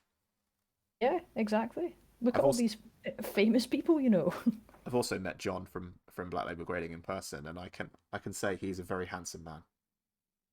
Oh, is he? Oh, I don't know what he looks like. But he is married, so he's taken. Shit. He won't be listening either, so I can say these things. Oh, right, okay. Here I am, like, trying to Google him. He's too busy. He doesn't have the time with a child and a dog and a business and another job. Oh, God. But I completely forgot where I was going with this. What were we talking about before? I don't even remember. There we go. Christ. The light box. Oh yeah, well well, we were past that. That was that was the end of my story. I earned it because I'm an idiot and it's ruined now. Oh God, that actually that brings up a key point for me. It's a really weird reference, but there was someone I was really used to be really close with on Instagram who they've now deleted their account and they don't have anything to do with the hobby, but they used to use a light box. But it just kind of brings up have you ever like? I imagine you have, but you just experienced people that you used to like. I don't. Well, how long have you had your account for? I started my account in August 2020. Yeah, it's kind of around the same time as me. I forgot to do a 1 year post because I'm that like non-observant. Oh God. I think mine's coming up in the next few months, but I'm just like I will also forget. But I think it's a weird position to be in because you'll be like me, where you'll have just kind of seen people come and go. It's just such a weird feeling when you're like, these people no longer exist in any capacity of my online life or real life because they've just deleted an Instagram account. Yeah, yeah. There are people that we used to speak to semi regularly, and they've just gone. It's really sad because it's like you just kind of spend all this time building like a relationship and a rapport with them, and then they just kind of leave because they don't want to do a hobby anymore, and you're just left with this empty hole, and you're like, it's very weird just not seeing some people's content around anymore. Yeah, well, I've been like we were the internet generation, right? So Mhm. there are YouTubers that I watched when I was like a kid, and they've like drifted off my radar. And then every now and again, I'm like, oh, I wonder what happened to this person. And like most of the time, they've just, not made a video for like 5, 6 years. Yeah. But every now and again, you'll like Google it, and you'll just realize that they're still making stuff, and you're like, oh, this is very wholesome. Yeah, it's kind of nice that you're just like, oh yeah. There's a company that I used to watch. I think what was it, like Rooster Teeth or something? Oh yeah, Oh, I used to watch them religiously when I was a teenager, and then they have recently just they sold themselves to like a bigger company. I think it was like Warner Brothers they sold themselves to or something. Now yeah, they've got like a big kind of humanities system in place, and there's been lots of like really bad allegations that have come out within the company since they were like while they were private. And I'm like, oh, it's just so sad seeing something that I grew up with, and now it's just gone to shit. yeah. I used to watch them as well. I remember when those kind of things came out, and it was just like, oh, it's not great, is Yeah, it? they were rough. It was just like of all the things that could have come out, there was an absolute onslaught of just horrific allegations, some which ended up just being true, and it was like, wow, this is Yeah, hard on the feels. yeah. It's weird, isn't it? It's like it's a constant reminder that the stuff you see on the internet is not what people are really like. Like Yeah, absolutely. for It's some people, when they present themselves on the internet, that's just who they are. Like mhm. I think that's why, like you were saying earlier with the videos that you make on Instagram, it's like it is you, but it's a more exaggerated version of you. Yeah, I think with my ones, it's like it's the person that I want to be. Um, When I and grow I up, I think want to be Zircon I, cards. I want to be Zircon cards, but I find it really odd because I don't share my actual first name on Instagram either. There has been time in the past. There's been posts with like my first name in it, but Yeah, it's quite a unique spelling, and my surname is even more like identifiable. yeah. Because Scotland's not a very big country, I'm just kind of like, okay, I will never give my identity away ever again. See, this is the things like I know your name because I've sent you something before, and you Yeah, uh-huh. said it at the time. You were like, it's weird. It is weird, yeah, because it's just there's only a handful of people that know me by my first name, but Yeah, it's odd because on Instagram I'm very used to I didn't even come up with it, but like obviously like my username is Zircon Cards, but like I think it was I can't remember who it was, but somebody like initially referred to me as like a shortened version of just Zirk. yeah, And now like loads of people just refer to me as that, and it's just like I have a nickname for my stage name, yeah. which I never even intended. It must be crazy living in Scotland and having his name is George Zircon. What a name! Yeah, it's just like I sound like a superhero. Can that be like your official fake name? George You Zircon. or you could be Georgina Zircon, whichever you prefer. I might change my PayPal to that. 'Cause I think my PayPal's my real name, which I need to fix. Like I feel really awkward if If you there's someone who I'm buying a card off of that sees my do you know real name and I'm like, fuck. do you know Palette TK? Yes. So he doesn't use his actual name either. Hmm. And again, the beauty I have of sending people lots of stuff is I do know people's actual names, and I have this like incredible power over people where I can Hmm. expose their names. Not that it would matter, but anyway, he sent me a PayPal with his actual name on it, and I Yep. remember him saying that his PayPal got banned because he had to try and prove that his legal name was Pallet Town Kent, Oh, oh no, what a and obviously, shame. and unsurprisingly, it is not his real name. Oh shit. So he I had to would start. jump through hoops to change my name and be like, give me back my PayPal. So he had to start a new PayPal, and that's his actual name. That's so funny. But I find it hilarious. I was like, imagine. So you can't just like change your display name on PayPal, or can you? Uh, you can't anymore. No, I don't think you can anyway. Fuck. The only real way to get around it is if you are a business. So, for example, um, Card Bazaar, his PayPal name is Card Bazaar because it's his business Mhm. PayPal. Oh, that makes a lot more sense. But you can't like have a personal PayPal that um you get paid through Yeah. business transactions through with not your actual name. It's annoying because there have been like obviously I'm doing this like I've said the full art trainer collection, and I think with the amount that I've mentioned it, I think everyone kind of knows that now. But there will be some times where I'll get DMs just off of random people who are like, "Hey, I know you're doing the full art trainer thing. I have this extra one. Do you need it?" And I'm reading it, and I don't reply sometimes because I'm like, I do need that card, but Is I it know that worth you my know I need that card. is it worth my identity? No. I know, yeah, because it's like most of the time I've never spoken to these people like ever, and that's my only interaction with them. And I'm like, is it worth Yeah. potentially getting stalked? Yeah, it's like, is it worth Superman saying he's actually Clark Kent for like a pizza on Deliveroo? It's not worth it, is it? Exactly. It's just it's I'd rather preserve my identity, but You are the like Superman of of Pokergram. technically, yeah. I mean, I just don't. Oh, I just ugh. Like the idea of giving away my real name. I think I did to like the old kind of girls group chat I was in. I remember one of them asked like, "What is everyone's real name?" Because I just feel a bit weird like referring to some people as like as their pseudonyms. You were like, my Um, name is George Zircon. it's George Zircon. My name is George, and then they don't even question it because my voice is that deep. But yeah, I remember like sending a voice note because I mean, if anyone's in a group chat with me, you'll know that I only operate in voice notes. But yeah, I Oh, remember like saying my name and then sending it, and like everyone was like, "That's a nice name, but I don't feel like calling you that, so I'm just going to keep referring to you as Zircon." And I'm like, "Well, what was the point in this? I've just compromised my identity for nothing." yeah, you were fully baited there. They I knew what. know.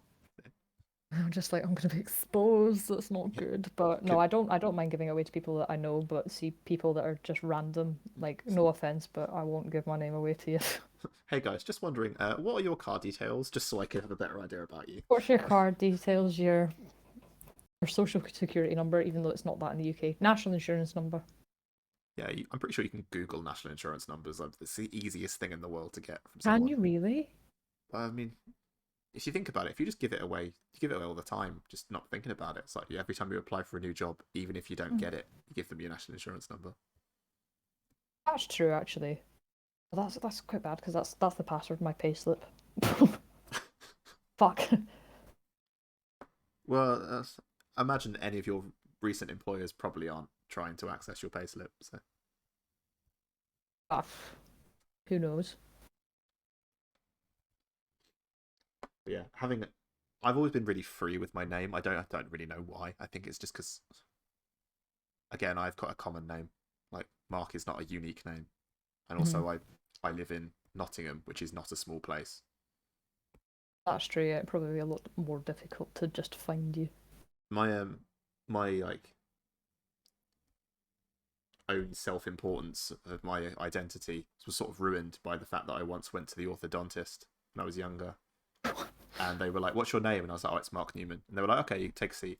And then they called me back and they were like, "Which one are you? We've got four." Four Martin Newmans. Yeah, and I was like, "Okay, well, I'm clearly not special, and my parents did a terrible job naming me." So, I feel so insane. There's four Martin Newmans in this one Nottingham orthodontist. oh, this was down south.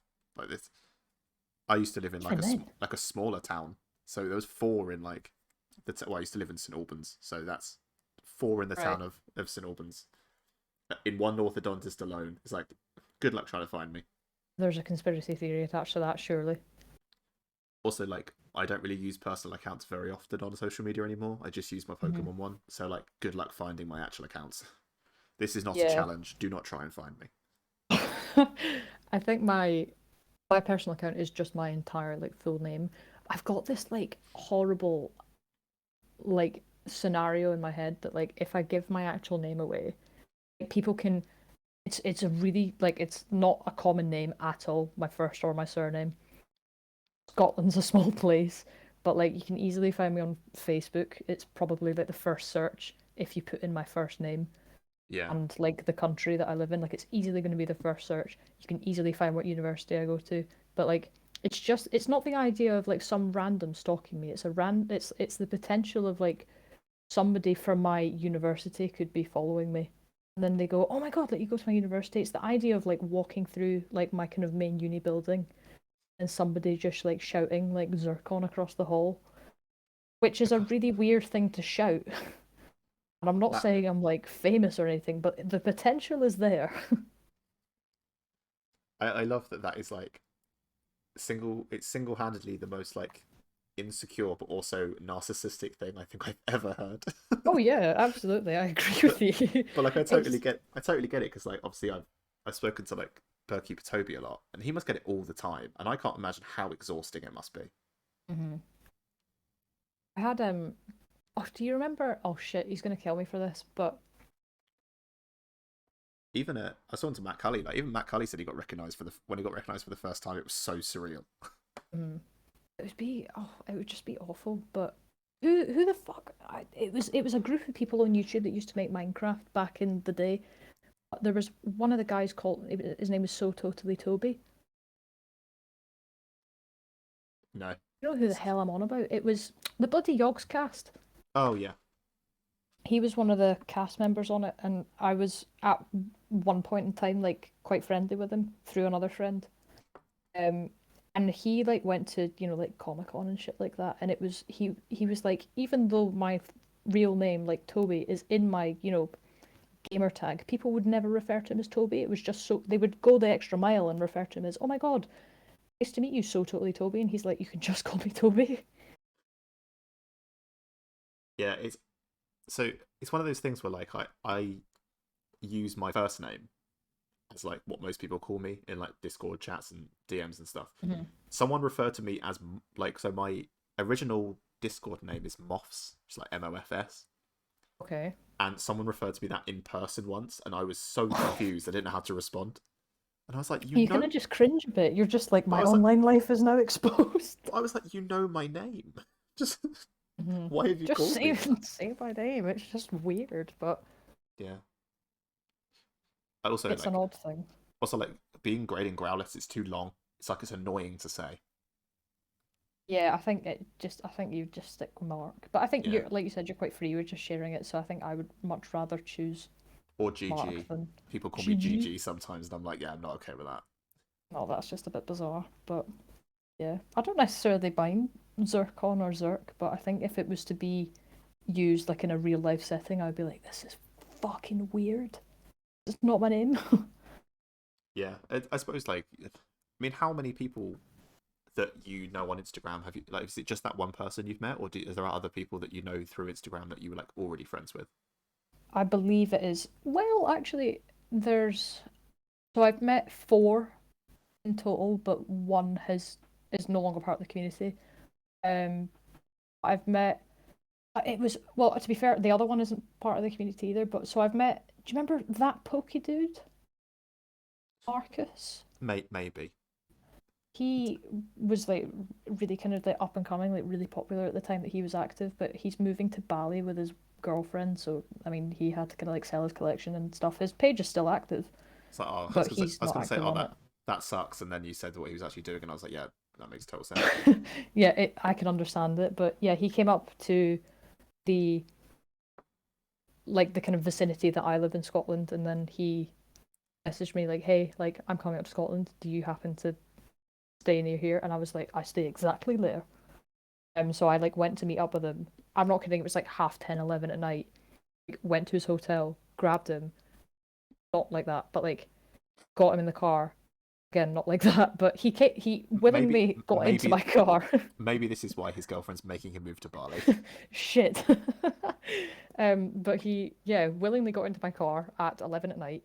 And then we drove to three different Asdas in search of Pokemon cards, and it was great. We got nothing, but it was really nice, and it was really weird, like meeting him and stuff. I love Um, that everyone's stories when they meet up with people off like Pokemon Instagram, they're always so mundane like that. It's just like, yeah, we met up and then we sat in a mm. card shop for 6 hours and then went home. Yeah, it's just like, well, what else are you gonna do? I'm not gonna, I'm not Yeah. gonna do something like uncard related with them, I guess. But I think other than that, I've met Frosted Ribbon Abby. Yes, I do. I've met her and um Pokemon related, but he doesn't give his name away freely, so both of Yeah. them and the person that's no longer part of the community. But Well, yeah, cool. Yeah. we all went down to Sheffield and got like an Airbnb, and Pokemon related owns a store. So he just brought like a shit ton. It was at the time of Darkness Ablaze, I believe. Champion's Path had just kind of come out, Yeah, but he brought about five. I think it was exactly 500 packets of Darkness Ablaze, that's and the four quite a of lot. us just it was insane. But the four of us just sat there in the middle of this living room floor, an Airbnb, for about 2.5 hours, just ripping packs. That's the dream, though, isn't it? Like opening packs with essentially no consequence. Yeah, absolutely. Like I didn't have to pay for anything. I didn't keep anything. Like all But of it went yeah, back to I was gonna say, were Pokemon they related. But just for like single yeah, purposes? Yeah, exactly. Yeah, like it was obviously his stock, and he was just kind of using the stuff for like selling singles or completing a master set. But it was so good just seeing that amount of product in one place with people who have the exact similar interests as you. It was really really surreal and weird. yeah. So I'm going to the UK card show that they stole everyone's card details. Hell yeah! So I'm going to that next weekend, or this Are weekend, you I guess really? it Oh is my now. god! I am, because I plan my whole month of April around this, and I've committed. But the reason I'm going mainly is because I'm meeting a load of people down there. Oh Um, oh god! so I bought VIP access, and luckily they didn't steal all my money. Even Oh, though I thank know goodness. a couple of people, I genuinely like a couple of people who were going, got money stolen from their account. Hmm. Um, and I was having this sort of moral dilemma whether it's like appropriate for me to go or not. And in the end, I was like, they can take my money, but they can't take my fun. So I'm gonna go. Well, you don't know that until you get there. So I'm gonna go, and if it's bad, I'll leave. And that's like the you know. So I mean, I guess. so I'm going there next weekend, and we're meeting some people. But then we're also gonna I think we're gonna go to Brotherhood Games in London. Which, if anyone's been Mhm. there, I've not been there, but apparently it's really good. So we've got like a full meetup thing planned, which is going to be fun. But again, like this is the second time that I've met that group of people. So the first time was the pre-release event last year, Right. and like hopefully this should be a little bit like less intimidating this time. Yeah. Like don't get me wrong, everyone's really nice, and they're exactly how I thought they'd be. It's just meeting a lot of new people. Um, Cam, who we went with, put it best at the end of like the last day. He was like, "I'm gonna go home because my social battery is dead." Oh, that's a mood. I feel that. And yeah, and we were like, you know what, respect that. So we all just kind of went home. At least he felt comfortable to say it. I would just kind of sit there and be like, "Fuck, I really want to go, but I don't want to be rude." But it was, I mean, they stayed in an Airbnb, but like my parents live near London, so I just went back to theirs. But I All think right, that's ideal then. after spending like nearly 2 full days together, they were just like, I need to be on my own. Hmm. No, I get that. I would be, I would have been like shitting myself if I were you. Like planning the whole month of April around the card show, and then all of a sudden it's just like fraud is happening, and you're like, well, that's a bummer. Yeah, I mean, worst case scenario is I just don't go and do something else instead. But like it would have sucked a bit. But like a couple of the Hmm. sponsors dropped out, so MGC dropped out, and then so did Hmm. Akora, the new card game that people were like, it looks cool. I don't know much about Akora, but they were supposed to be doing an event, but they've just relocated it. So I've never heard of it. the cards are very very shiny and very silver. Oh, okay, you've Um, sold me. That's fine. if you so Matt Cully did a video. They reached out to him and were like, "Do you want to open a video, open a box on your channel?" And so he did. So if you want to watch that, that shows you what it's like. Recommendation. It's cool. Yeah, the set's nice. It was a Kickstarter. Um, What was it? Oh, that's a bit. That's quite wholesome. yeah, and they basically were like, yeah, people make really bad card games, so we're gonna make a good one. And then it seems like they have. So Thank God for that. it's a similar vein to MetaZoo, where like it was Kickstarter based and then became like super popular, and it's recently been endorsed by like Gary King Pokemon on his Instagram and stuff. So it's gaining traction, but it was already expensive anyway. I'm actually blocked by Gary. See, I'm not, but I I know Um, you can't see who you're blocked by, obviously, because that would defeat the point of being blocked. But I kind of want to know mhm. if anyone's blocked me, Oh, I'd love to see that. I know people have, but like that would be an amazing feature. because I've never found an account that's blocked me. Because when you click on you Hmm. click on their thing, um, it tells You you like can't get that you access can't. to their profile. Yeah, and that you can't see their followers and stuff. Um, but yeah, I've never stumbled on someone who's blocked me. So I assume it's either just random accounts that I wouldn't have contact with anyway, or I'm not worth blocking, which is probably Yeah. more likely. I mean, like you said earlier, you're one of the lesser kind of controversial people. I just post pictures of dogs on bits of cardboard, and that's kind of it. Yeah, you just came here to have a good time. Yeah. At the end of the day, it's kind of why I'm here. To be honest, I just the stress of university was, you know, a bit much, and also like, my girlfriend has no interest in collecting Pokemon, so I needed to find someone who I could talk to it about, mainly so that she wouldn't leave me. Yeah, I mean, yeah, that was the same reason as I'd created mine, was just that I only had one person that could really understand it, and I was just like, I was so deep in the hobby that I was like, I need more than this. Yeah, it was really sad, and not so much now, but like I would literally like wake up thinking about Pokemon and then go to bed thinking about it. Like I was so into it. And at Wait, this are point, you not like that anymore? not so much anymore. Um, it's more of a healthy interest now, where like I think about it Mhm. sometimes, but I also have other things going on. Yeah.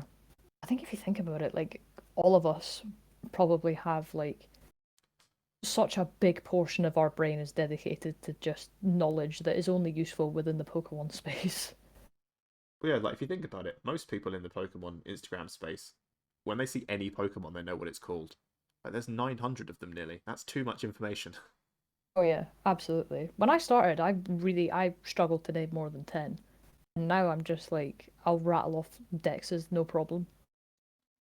I I mean I've played all, well, not played all the games. I've played every gen apart from 5. So Mm. like I knew most of them anyway, but I never really considered collecting the cards. I was like, I'll just play the games and I'll, that's enough for me. Mhm. Were And the then it cards like the first things that, sorry, keep on. No, I didn't collect cards when I was a kid. The first Pokemon interaction I had was Pokemon Emerald. Oh right, okay. I think that might be the same as me, but I don't no, actually I think mine was X and Y. I mean, actually, that's not true. My sister had cards and I had hers, but they weren't mine, and I didn't really have much of an interest in them.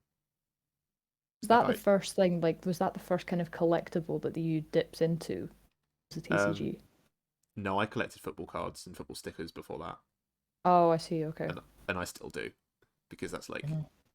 my first love is football cards. Even if I don't really like watching football anymore, I still like collecting them.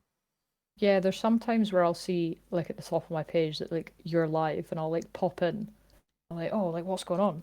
And I'm then it's opening football shit, and I'm just like, how do I leave respectfully? like I know people don't really care about it for the most part, but like Some people do. I'm not really fussed. Like I still, Pokemon's still the main thing I do. It's just like sometimes I open sports stuff because it's just a bit different.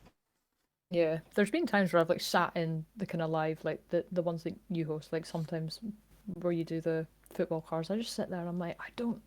It's weird knowing so much about one TCG, but then I see another TCG and I'm like, it's the same concept, but it's different. It's just it. It's really hard to like wrap my head around, but I find it interesting. I feel like, well, Pokemon has this level of disconnection, right? Because it's not real. Don't Like say that. there's no real pressure on Pokemon, right? It's like you could just collect the one that you like. You can ignore the rest. Hmm. There's no real world consequences to Pokemon. It's not like Charizard's going to come out and like get injured, or Blastoise is going to be like a sex Yeah. offender or something. It's like that they're just kids characters. You're not going to Hitmonlee's not going to be cancelled for not having arms or something. I know, yeah. I There's do. like I think about that sometimes, like as an existential thing. I'm just like, I'm collecting these bits of paper with stuff on them that don't exist. I wish they existed, but it has no sort of life meaning to me other than the fact it makes me happy. but sports have this sort of consequence where like actual real world events can affect things. So for example, Mhm. Mason Greenwood, it came out that he was essentially beating and sexually assaulting his girlfriend, Oh and no. obviously that's not great. So when he was in all of the 2021 products, there's nothing you can do about it. So like I've Mhm. pulled 3 or 4 of his cards this year, and I don't want them. Well, initially I was shredding them, and now I give them to my girlfriend to rip up. Oh right, well there you go. Oh, I Yeah, imagine like just pulling the kind of an ultimate card away and just seeing his name and then just gritting your teeth, being like, "Oh God." yeah. I've been lucky because they have numbered cards in sports, so I've not pulled any of like the nice numbered cards that Mhm. are him. So I've just had like the base ones, which they're worth nothing, so they can just go in the shredder. Yeah, there was maybe you have heard, but there was a Scottish player recently who, Yeah, I have. Yeah, yeah, that I don't know if any cards are kind of printed of him, but what was it? He was like, Good Willie, right? I I think so, yeah, like he was convicted of sex crime. Um, and then he was like playing for one club while he was being tried and convicted of a sex crime.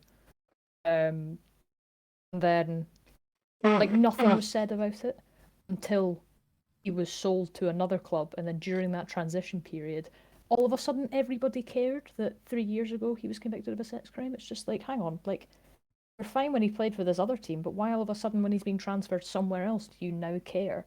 And then the new team that bought him ended up just giving him back to his old one. It's like, well, we don't Yeah. want him anymore, and we've had so much, and like, they got their funding pulled. Like the new team that bought him, like they got their funding pulled by Well, the kind they're of main investor and the owner of the club. I was like, yeah. shit. Well, they're so it was Wraith Rovers and That's it. Yeah. someone in our Discord, Callum, his he lives like that's his local team essentially. Mm. So he is a fan of Wraith Rovers, and he was like telling us all about it. But like the main sponsor is a woman who writes crime novels, who's like a Yep. quite a well known feminist, and she was like, yeah, I'm not standing for this. So she pulled the sponsor. The women's team quit. Hmm. It was like yeah, it was a real mess. Yeah. And there was like a big kind of debate on like BBC Scotland about, should we let convicted sex criminals like have a future and have a career? I was just like, surely not in like the public eye like that. Yeah, it's such a privileged career to have. I think it's we're not saying that Mhm. they can't go and work any job, but it's like you shouldn't essentially glorify these people for their talent when their behavior is just awful. Yeah, and I think like that person is more of a kind of like visual representative of that kind of employment entity. So like they're more of a visual representation of the club than if they were working like a manual labor job or something. They represent.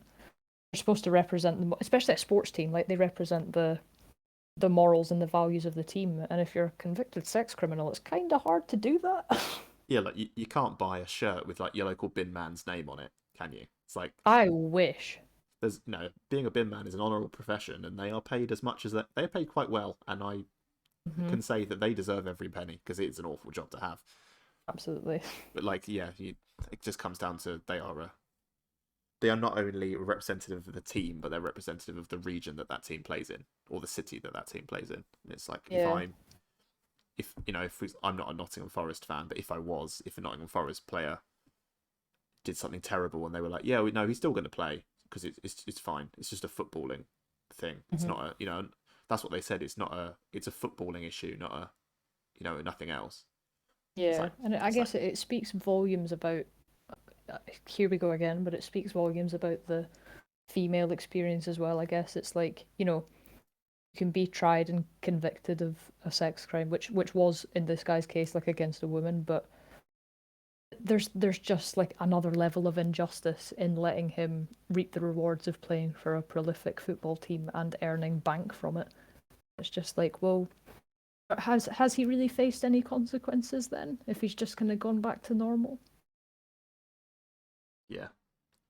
It's also a bit of a slap in the face of all people, all other convicts who, after you've got a criminal record, it's so difficult to find a job. Yeah, whereas this guy has Like just gone completely back to normal. he didn't even have to walk into a job; they literally offered it to him. Yeah, they were like, yeah, yeah, man, just whenever you're ready, when you've got a bit of free time from your court hearings, just come back and do a couple of kickabout sessions with the boys. Are you not in prison next Friday? Then come on down. Yeah. Like, it just makes no sense, but I guess that's a reflection of society, and, if you're kind of rich and powerful in some sort of degree, you can kind of get away with more than us general Plebs. hillbillies in plebs in society. Yeah. Some things just don't make sense, do they? No, But not at all. but I like to think that we are helping somewhat. Um, not just me and you, but lots of people in the community. And you know, there's no bigger example of helping uh, than with the whole Vault X thing. I was gonna say, I was like, this is some Um, segue. and like, you know, the Vault. I would personally say that the whole Vault X affiliate thing became a bit of a joke quite quickly because Absolutely, it was a big meme. the barrier to entry was so low. Hmm. It basically consisted of you Yeah. having 500 followers, not having some sort of like neo-Nazi Pokemon account, and Yep. also having the ability to fill out the most basic of forms. Hmm. If And you can provide us your PayPal, you're in. yeah, and your PayPal is your real name, I guess. Yeah, I know. The They guys didn't. at Vault X know everything. I don't think they even bothered checking. Like for most people, I set the greatest example is Josh applied for an affiliate code with the code I like money, and they approved it. I saw that. I was like, that's fucking awesome. I was chatting to him like in a call when he did it. And I was like, if they accept you, then that's the most ridiculous thing ever. And it took like 12 hours, and he was in. I think, to be fair, that's just kind of what he's like, though. Like, he just wears Yeah, all of his emotions and values on his sleeve, and he's just like, this is how I am, and I do not give a shit if you don't like me. I yeah. like me. Well, the thing is with the Vault X affiliate scheme is like it's only good for the Vault X. It's like if they have 1,000 people throwing their codes around and promoting their business, then that's like great. Mm. But the real money is with the partnership program, which most people don't get to be part of because that's like invite only. Yeah, it was, oh, what is it? It's like the ambassador. Yeah, You with get to be named an ambassador and not an affiliate, and it's like, woo. that's where the big boys and girls are getting their money from.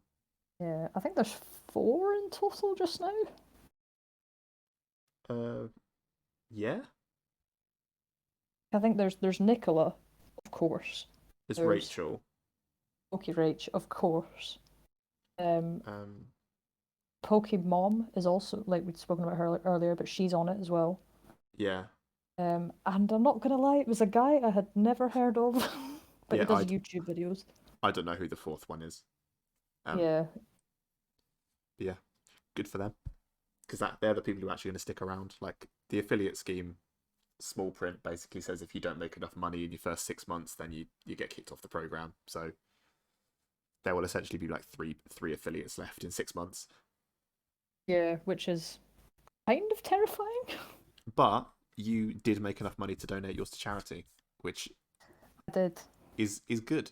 Like it's nice to know that people are prioritizing where they actually use the code and which code they use to help nice Yeah, wholesome causes. Which personally, I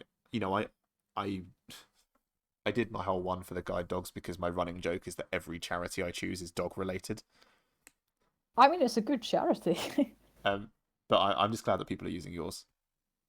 Like just Yeah, I think it's nice kind of seeing people. I think it's nice seeing people kind of give use people's codes to support, the people that they can follow on Instagram, and they'll use the money for whatever they would like. It's nice just seeing people support other people, but then in our case it's also nice just seeing people support something bigger than our community, I guess. yeah, I have no problem if people want to use their codes for like personal income for any reasons. I totally understand that because at the end of the day, like if you want to use it to, some people are using their codes to buy stuff for YouTube videos or for their Twitch streams or to like give away to their subscribers or whatever, and it's totally cool. I don't have a problem with that. But I'm as I'm older, I'm making a more conscious effort to like donate to charity a bit more because when you're a kid, you're either not in the position to or you just kind of don't care. Yeah, absolutely, and you kind of just get that. I think especially with the stuff that's kind of happening in Ukraine at the moment, it's just like I think there is shit. I can't actually remember who it is, but there's someone that is using their affiliate code to donate to directly to helping Ukraine. But like, It's Diglett, isn't it? I don't want to say it is. I It think might be. I think he's definitely doing a raffle for the Yeah. Ukraine. So Somebody's doing something. yeah, and whoever they But are, good on them. I'm sorry well that we done. I'm Yeah. sorry we can't remember who you are, but So sorry. We're gonna get DMs about this and just being like, you fucker. if you really think anyone's listening this far into the podcast, you're very optimistic. I know, yeah. Like, well done. Like, Jesus. Yeah, But we're 2.25 hours in. oh God. Really? Oh. Oh, Yeah, it's half five to be fair. yeah. I, t- Whoops. I told you the time just goes. I know, I didn't expect it to go like that much. I was like, you're gonna be lucky if you can get 20 minutes of conversation out of me. I'm very good at getting people to talk. God, fair enough. But yeah, I guess it's just a different way of choosing to spend your money. Like we both of us are spending our money, but we're just choosing it to spend it in a different way that isn't on ourselves. Yeah, I also, Um, as of recording, have made no money, so it's kind of irrelevant where are I you put my at the kidding? moment. Really? Yeah, I've had I check my I check my statistics. Here you go. It's not good viewing. I'll be honest. Oh no. To be This is not. to be fair, I haven't really made that much either.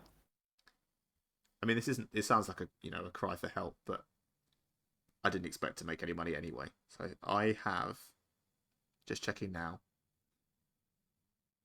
Uh, 3 total clicks Oh.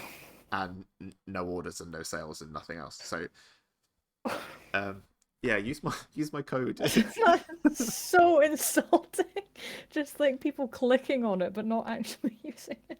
Yeah, I've had people as well be like, "Oh yeah, I'm going to use your code. What is it?" And then I'll give it to them, and then they just never use it. And it's just like I see that you've.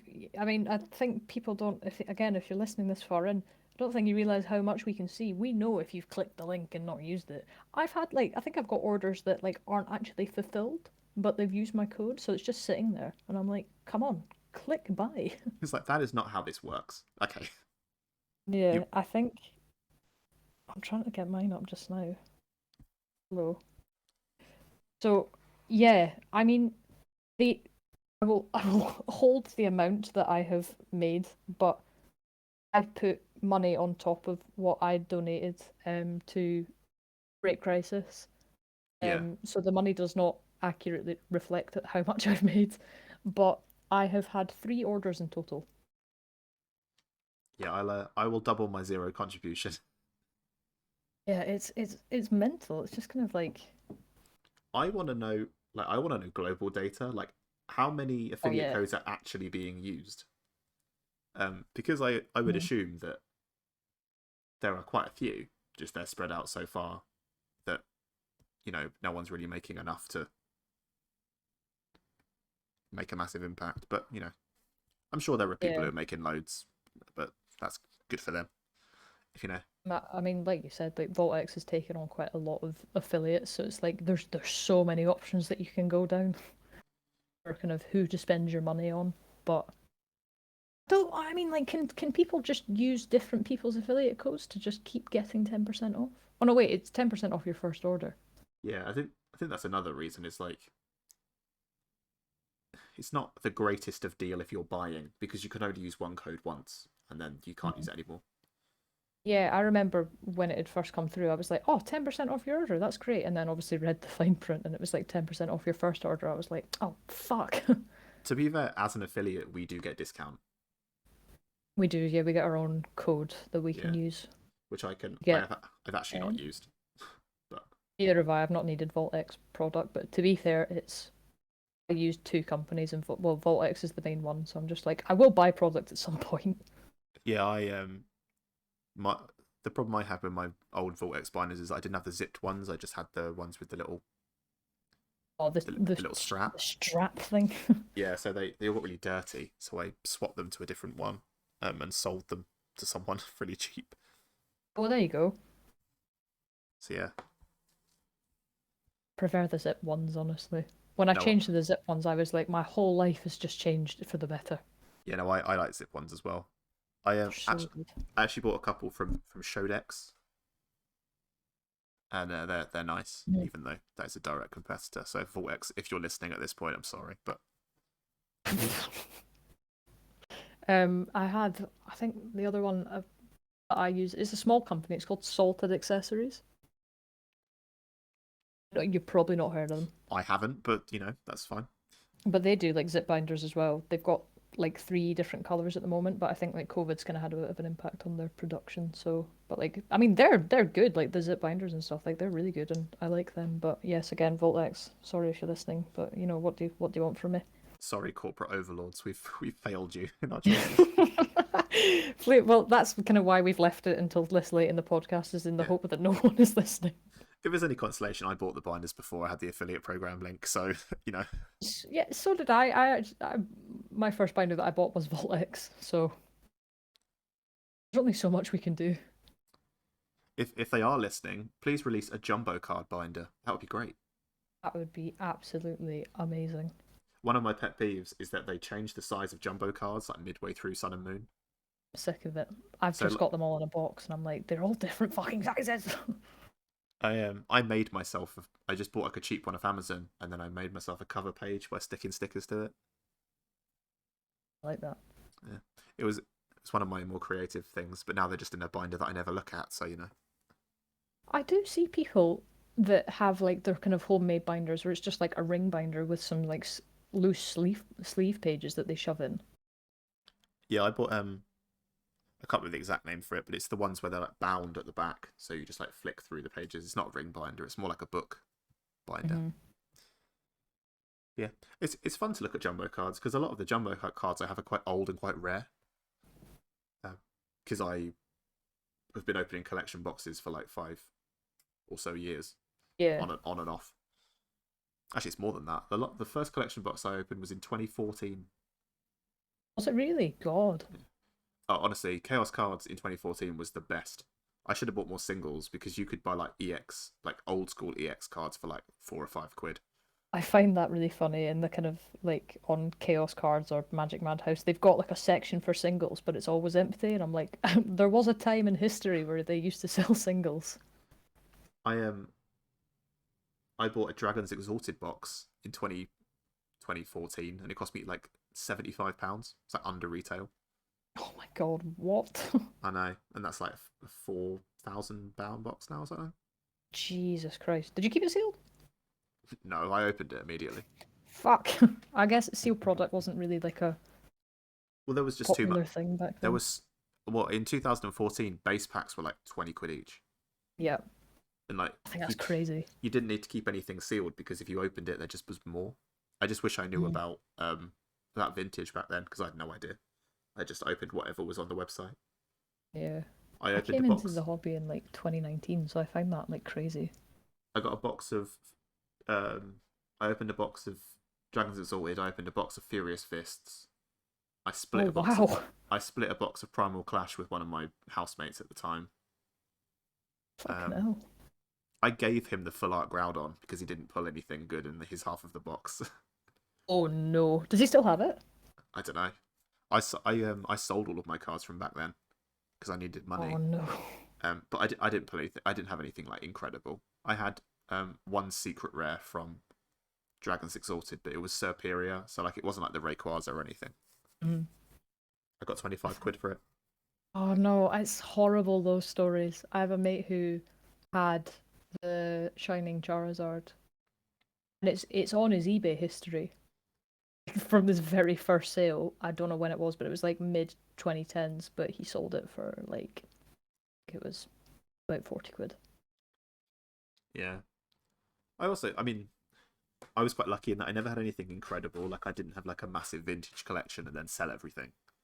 Like I Mhm. just had at the time stuff that was modern and it wasn't worth that much. I think I made like £150 off singles, and then I made like £60 off the bulk, which Yeah, like 210 quid for Pokemon cards in like 2015 was like real good.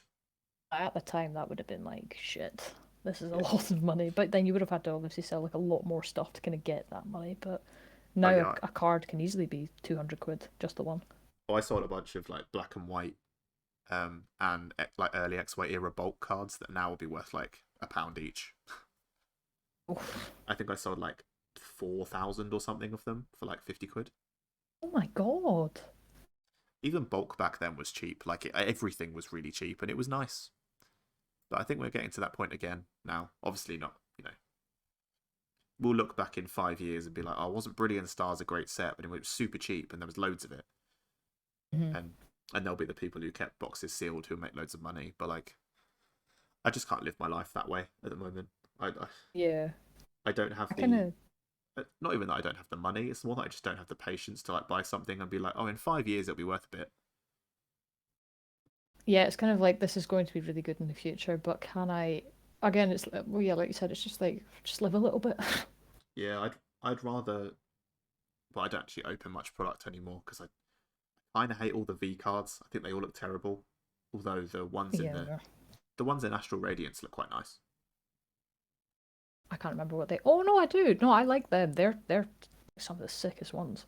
Yeah, but up until now, for most of Sword and Shield, they've been terrible. So I traded all of mine for bulk if they didn't sell for any more than that. Mm-hmm.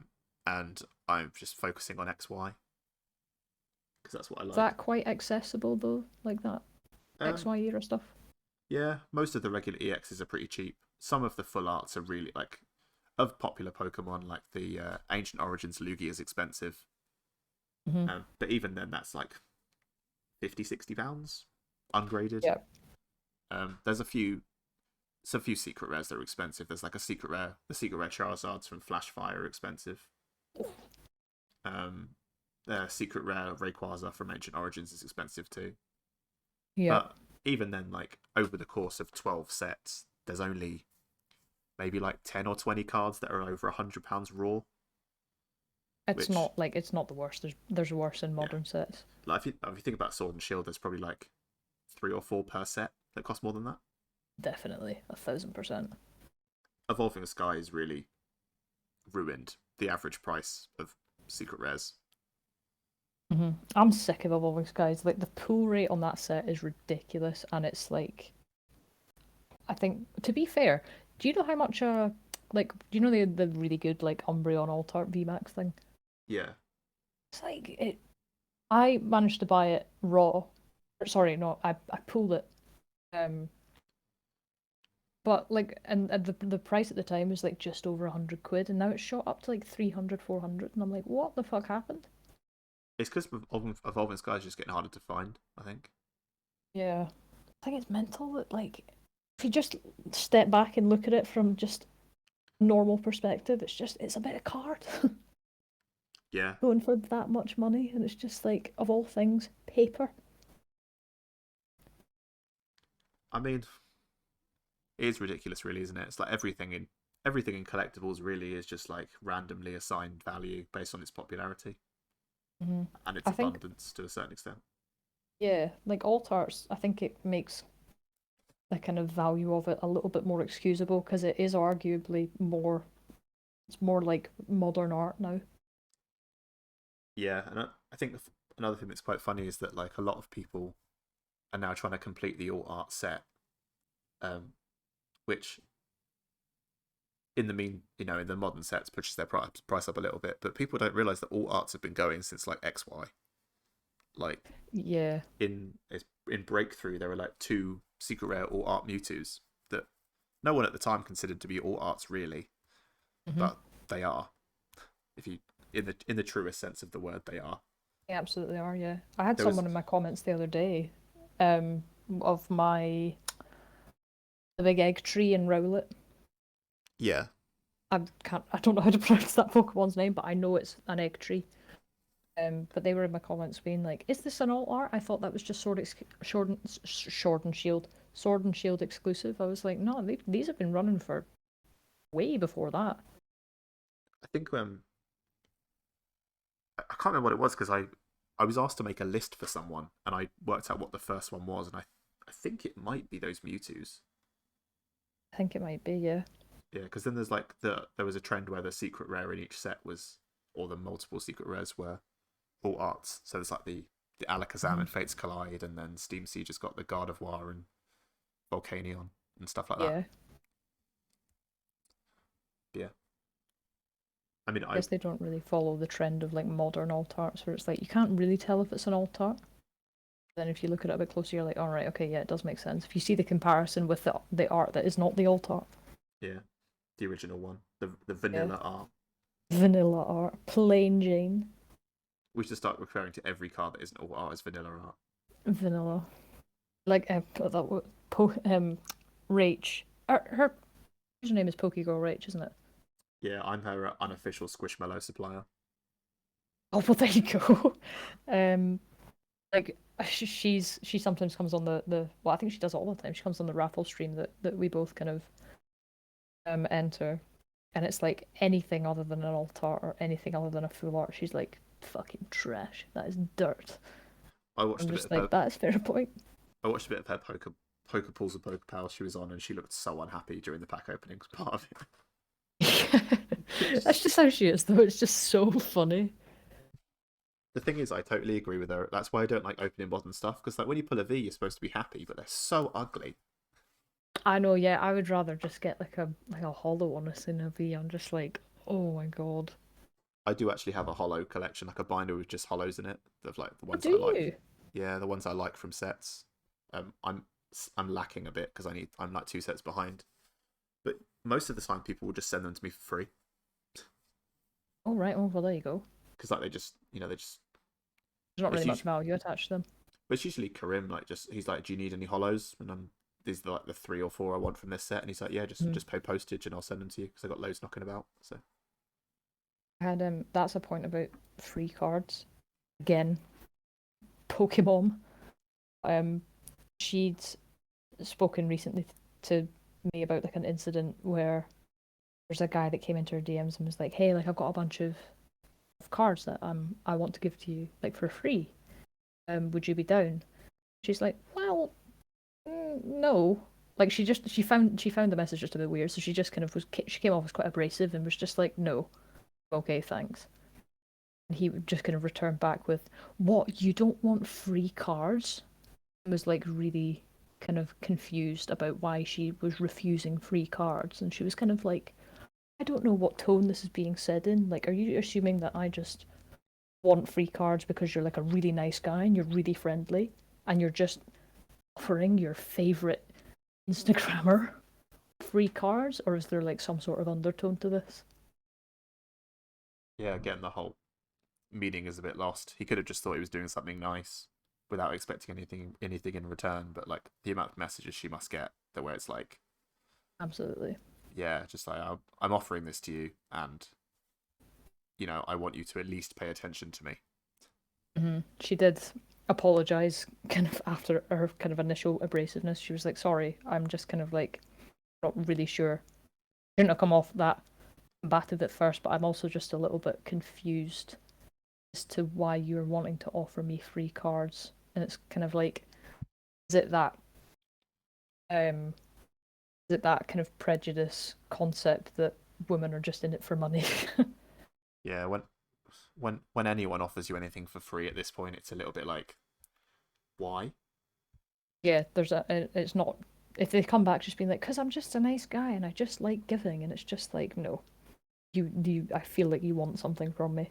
Yeah, even if it's like a shout out on their story or something, like you want something. It's like there's nothing really innocent anymore in the community. I think all the kind of like charitability and niceness and friendliness has just kind of been lost a bit.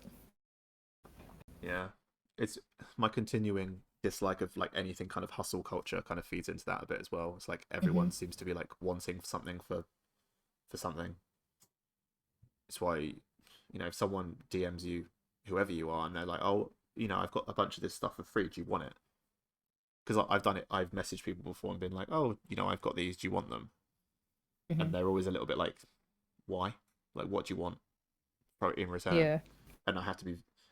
Sometimes, usually, it's fine because it only tends to be people that I've spoken to in the past, so it's not like just random people that I reach out to. But even then, Yeah. they're still kind of like, are you sure? Because you're Like kind of expecting it's just like, what's the catch? I needed a few cards left for celebrations, and there's this guy that I speak to.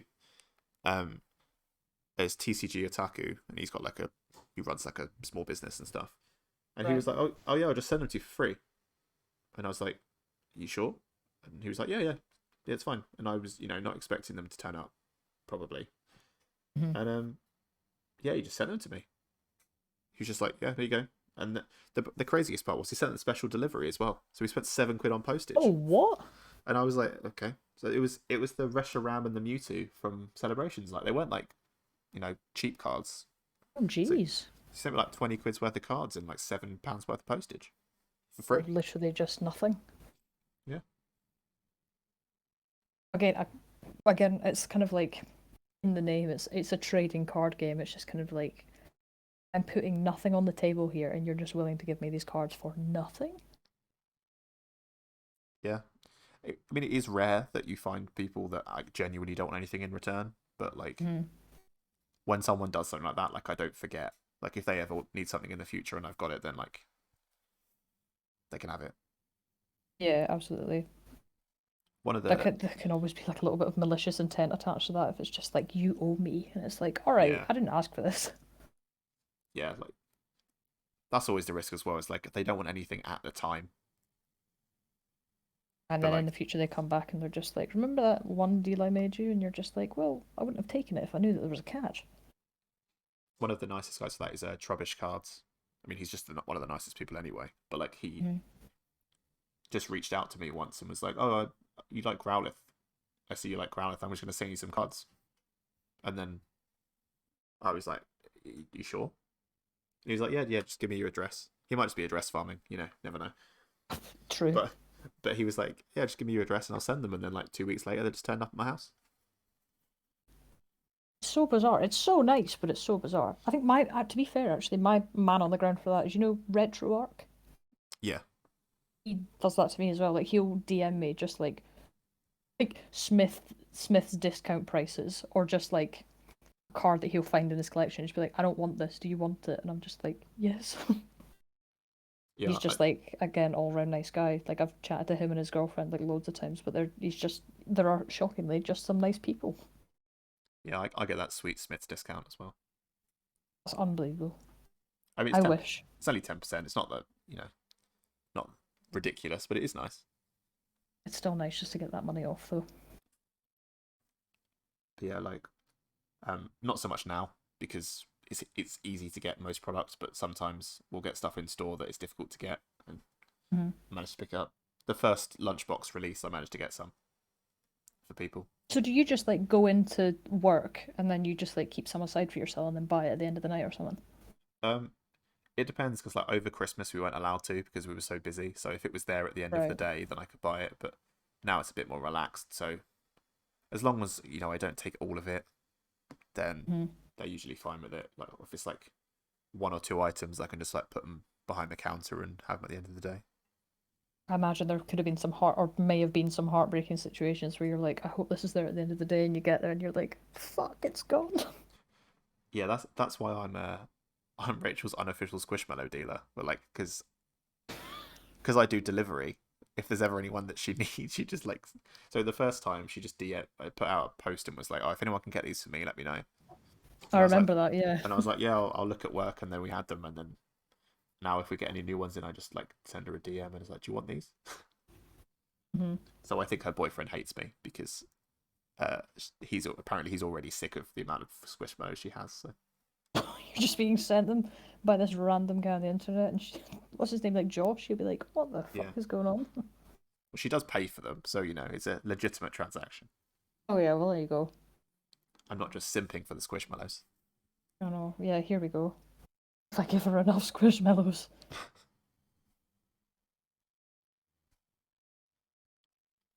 Yeah. Do you want to call it there? Can do, yeah. I think it's gone on for long enough. This will be my longest one yet. Oh, well, I'm honoured. I'm actually quite shocked I've managed to keep conversing for this long. Yeah. To be fair, I lost track of time. Um. Oh, yeah. Yeah. To be fair, like what we before call, we've been talking for nearly 4 hours. It's I pretty think good so, going. yeah. Yeah. That's mental. Time does really fly. I feel like I've only been here for about half an hour. Well, that's good. I'm glad that it's not been a torturous experience. No, I've not felt like I've had to like drag myself through it. Like fucking hell. Well, this is the thing is like I try and make them as casual as possible because there's so many podcasts I watch and you can like tell that the people on there are just like I can't be bothered. Yeah, I know. Like it's so that's why I've made it generally less formal because I used to have like a proper intro that I did and it just kind of ruined it a bit. Hmm. But you're like, oh, we're having this nice conversation, but let me just stop you there and I'll do the intro, YouTube intro bit. No, no, you know, Man, and you can have to like introduce yourself and then yeah, continue on with the conversation you were just having, and then provide context because people weren't like you weren't recording. It's oh. yeah. Whereas I just prefer to hit record at a random point and then just fill in the gaps post. Yeah, I don't know when you started recording. I think it got to like half three, and I was just like, surely you started recording now. I think it was when we started talking about PSA grading. Oh, right, okay. So, well, I can tell you it was 2 hours and 40 minutes ago. So it was about 10 past 3. Jesus Christ. Well, I hope whoever's listening to this is, actually doing something productive. Shout out to Monroe, who might be the only person who makes it this far. Oh, what a shame. Um, yeah. Also, congratulations, he just recently had a kid with his wife, so that's nice. Oh, I heard about that as well. Yeah, Yeah. congrats if you are listening. As he continues to live the most idyllic life you've ever seen. Oh, is he? Yeah, he lives up in the Highlands. He's got like a farm and he's just living the life. Oh, I forgot he was Scottish as well. Yeah. I've got a few friends that live up in the Highlands or just like just above like mid-tier Scotland, and it's so beautiful because you get people that live like so close to Loch Lomond and they go like cold water swimming with their gun dogs, and I'm just like, that's such a good life. Yeah, I wish my life was like that. Maybe one I day. know. Maybe one day I'll have just like the serene life that I'm looking for. It's all gonna come from your XY cards. It is, yeah. I'm just gonna sell up and move on. Live in the forest. There is a guy that actually does that up in the Highlands in Scotland. Lived there for like 40 years. He built himself a cabin. I'm glad he built himself something. He just live in the woods. Oh, he doesn't just like prop up against a tree and then just nods off. That is, I mean, I don't know. There's not that much scary wildlife in the Highlands. No, there's like Some deer. there is a couple of deer. Like we don't have bears or anything. There are I can't remember what they're called, but they are a type of shark, basking shark. Okay, they You only eat get them people. off like They only eat people by accident, so it's fine. yeah. I think I can't remember how old I was. I was like 13. No, I wasn't. About 14, 15. But I was like paddleboarding off the coast of Tiree, which is a tiny island off the west coast of Scotland. And like you get loads of them there, but one of them like went under my paddleboard and then went under my friend's paddleboard and knocked him off, and we were all like, "What the hell?" But he was like completely fine. The Yeah, shark did not give a shit. they only eat like plankton, don't they? So Yeah, plankton and algae. They you just kind of, but they they are pro- quite playful, so it's bloody terrifying. imagine that's how like kittens or puppies feel like playing with people. It's like you are so big. Why I know, haven't you yeah, they Why just haven't you tried to eat me yet? off the board, get in the water. It's not that scary. Just give me a little stroke as they go by. Oh, they feel weird though. They're quite slimy. Ugh. Just like half the men in your DMs. Slimy. Probably, yeah. I mean, I think a lot of people have it worse, but yeah, some men that have some choice words to say, I would definitely describe them as slimy. We've established two terms today. Anyone who does anything bad is a George, and any creepy man in the DM is a basking shark. Hmm. Anyone that's on good terms with me is Georgina. Yeah. Shout out to Georgina. Georgina's made it this far, then good for her. I know, yeah. If there's anyone called Georgina, DM me. That sounds like a weird proposition, doesn't it? DM me. We'll do I don't know, a collab. Who do I How do think I am? how do you date? Entirely on name alone. If they're called George, then I don't know. I think the name George is a bit shit. It's like the Drake meme. Where it's like top panel's George and it's Georgina. Oh yeah. You know what? That might be the promo image for this for this podcast. What, the Drake meme? Yeah, Okay, people aren't gonna get it until they get to the very end. exactly. That's why you got. It's like a Leonhardt video where it's like, yeah, I'm only opening the big packs at the end. Yeah, I'm only actually doing the point of this video in the last 30 seconds. Yeah. I think it's quite Well, funny because I only listen to podcasts like to go to sleep. So if someone's listening to this to go to sleep, like I'm not the most relaxing voice. well, at least they might listen to the whole thing. I hope so. Otherwise, this is a big waste of time. I some of the view numbers on my like so on Spotify I get the data, and some of the podcasts are like you're like I may have wasted my life doing some of these. I'd seen them like I think your views are public on YouTube as well, and there's one that's like over 100, and it's like there's only one of them, unfortunately for you, that's over 100, and I was like, oh, Yeah, I think there's two that's a now. shame. I hit 50 subscribers the other week. Oh, well, congrats. Yeah, but 51 Someone now. else told. Oh, somebody else was bothered to subscribe. I think I'm subscribed. Yeah, I I hope won't I'm check. subscribed. I'm actually really like I'm checking now. I am. Yeah, yeah, you're Okay, fine. good. Thank God, that could have been very awkward. Yeah, that's why I said I wasn't going to check. Jesus. Might put a dampener on things. I know, yeah. But yeah, so well, I guess we'll just end it there. Because if I don't end it, we'll just go on forever. I know, yeah. I really have to like go and do things. Yeah, same. My girlfriend just called me about dinner, and she's calling me again, so I better go. Um, Right, okay, go ahead. yeah. So where can people find you on your all your socials? You can find me on, I think, only one social, which is underscore Zircon underscore cards on Instagram. Or I think that's it. George Zircon on Facebook. George Zircon on Facebook. I live somewhere in Scotland. Good luck finding me. That I'll be terrified. that sounds too much like a challenge. I don't think you want to issue that I ultimatum to people. challenge you all.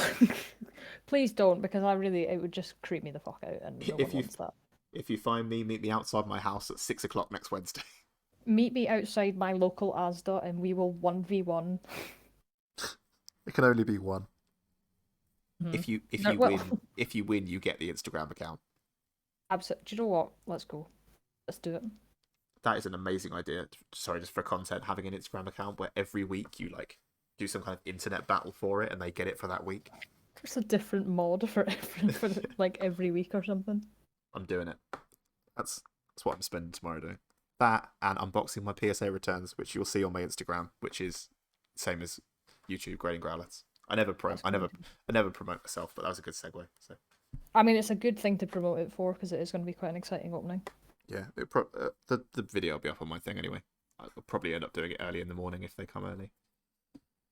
Yeah, I'll be awake at that time, so I'll probably watch it. So I'll be there. There's another incentive. Yeah, we'll both be there in very different capacities. Yeah. Um, yeah, anyone who's made it this far, thank you so much. I will be doing more podcasts. I would love to tell you I've got one planned, but I don't plan that far ahead. So I More are will. coming because you have free time.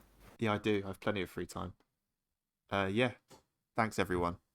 Thank you for joining me, George. Thank you. Thank you for having me. And I will speak to you all very soon. Goodbye.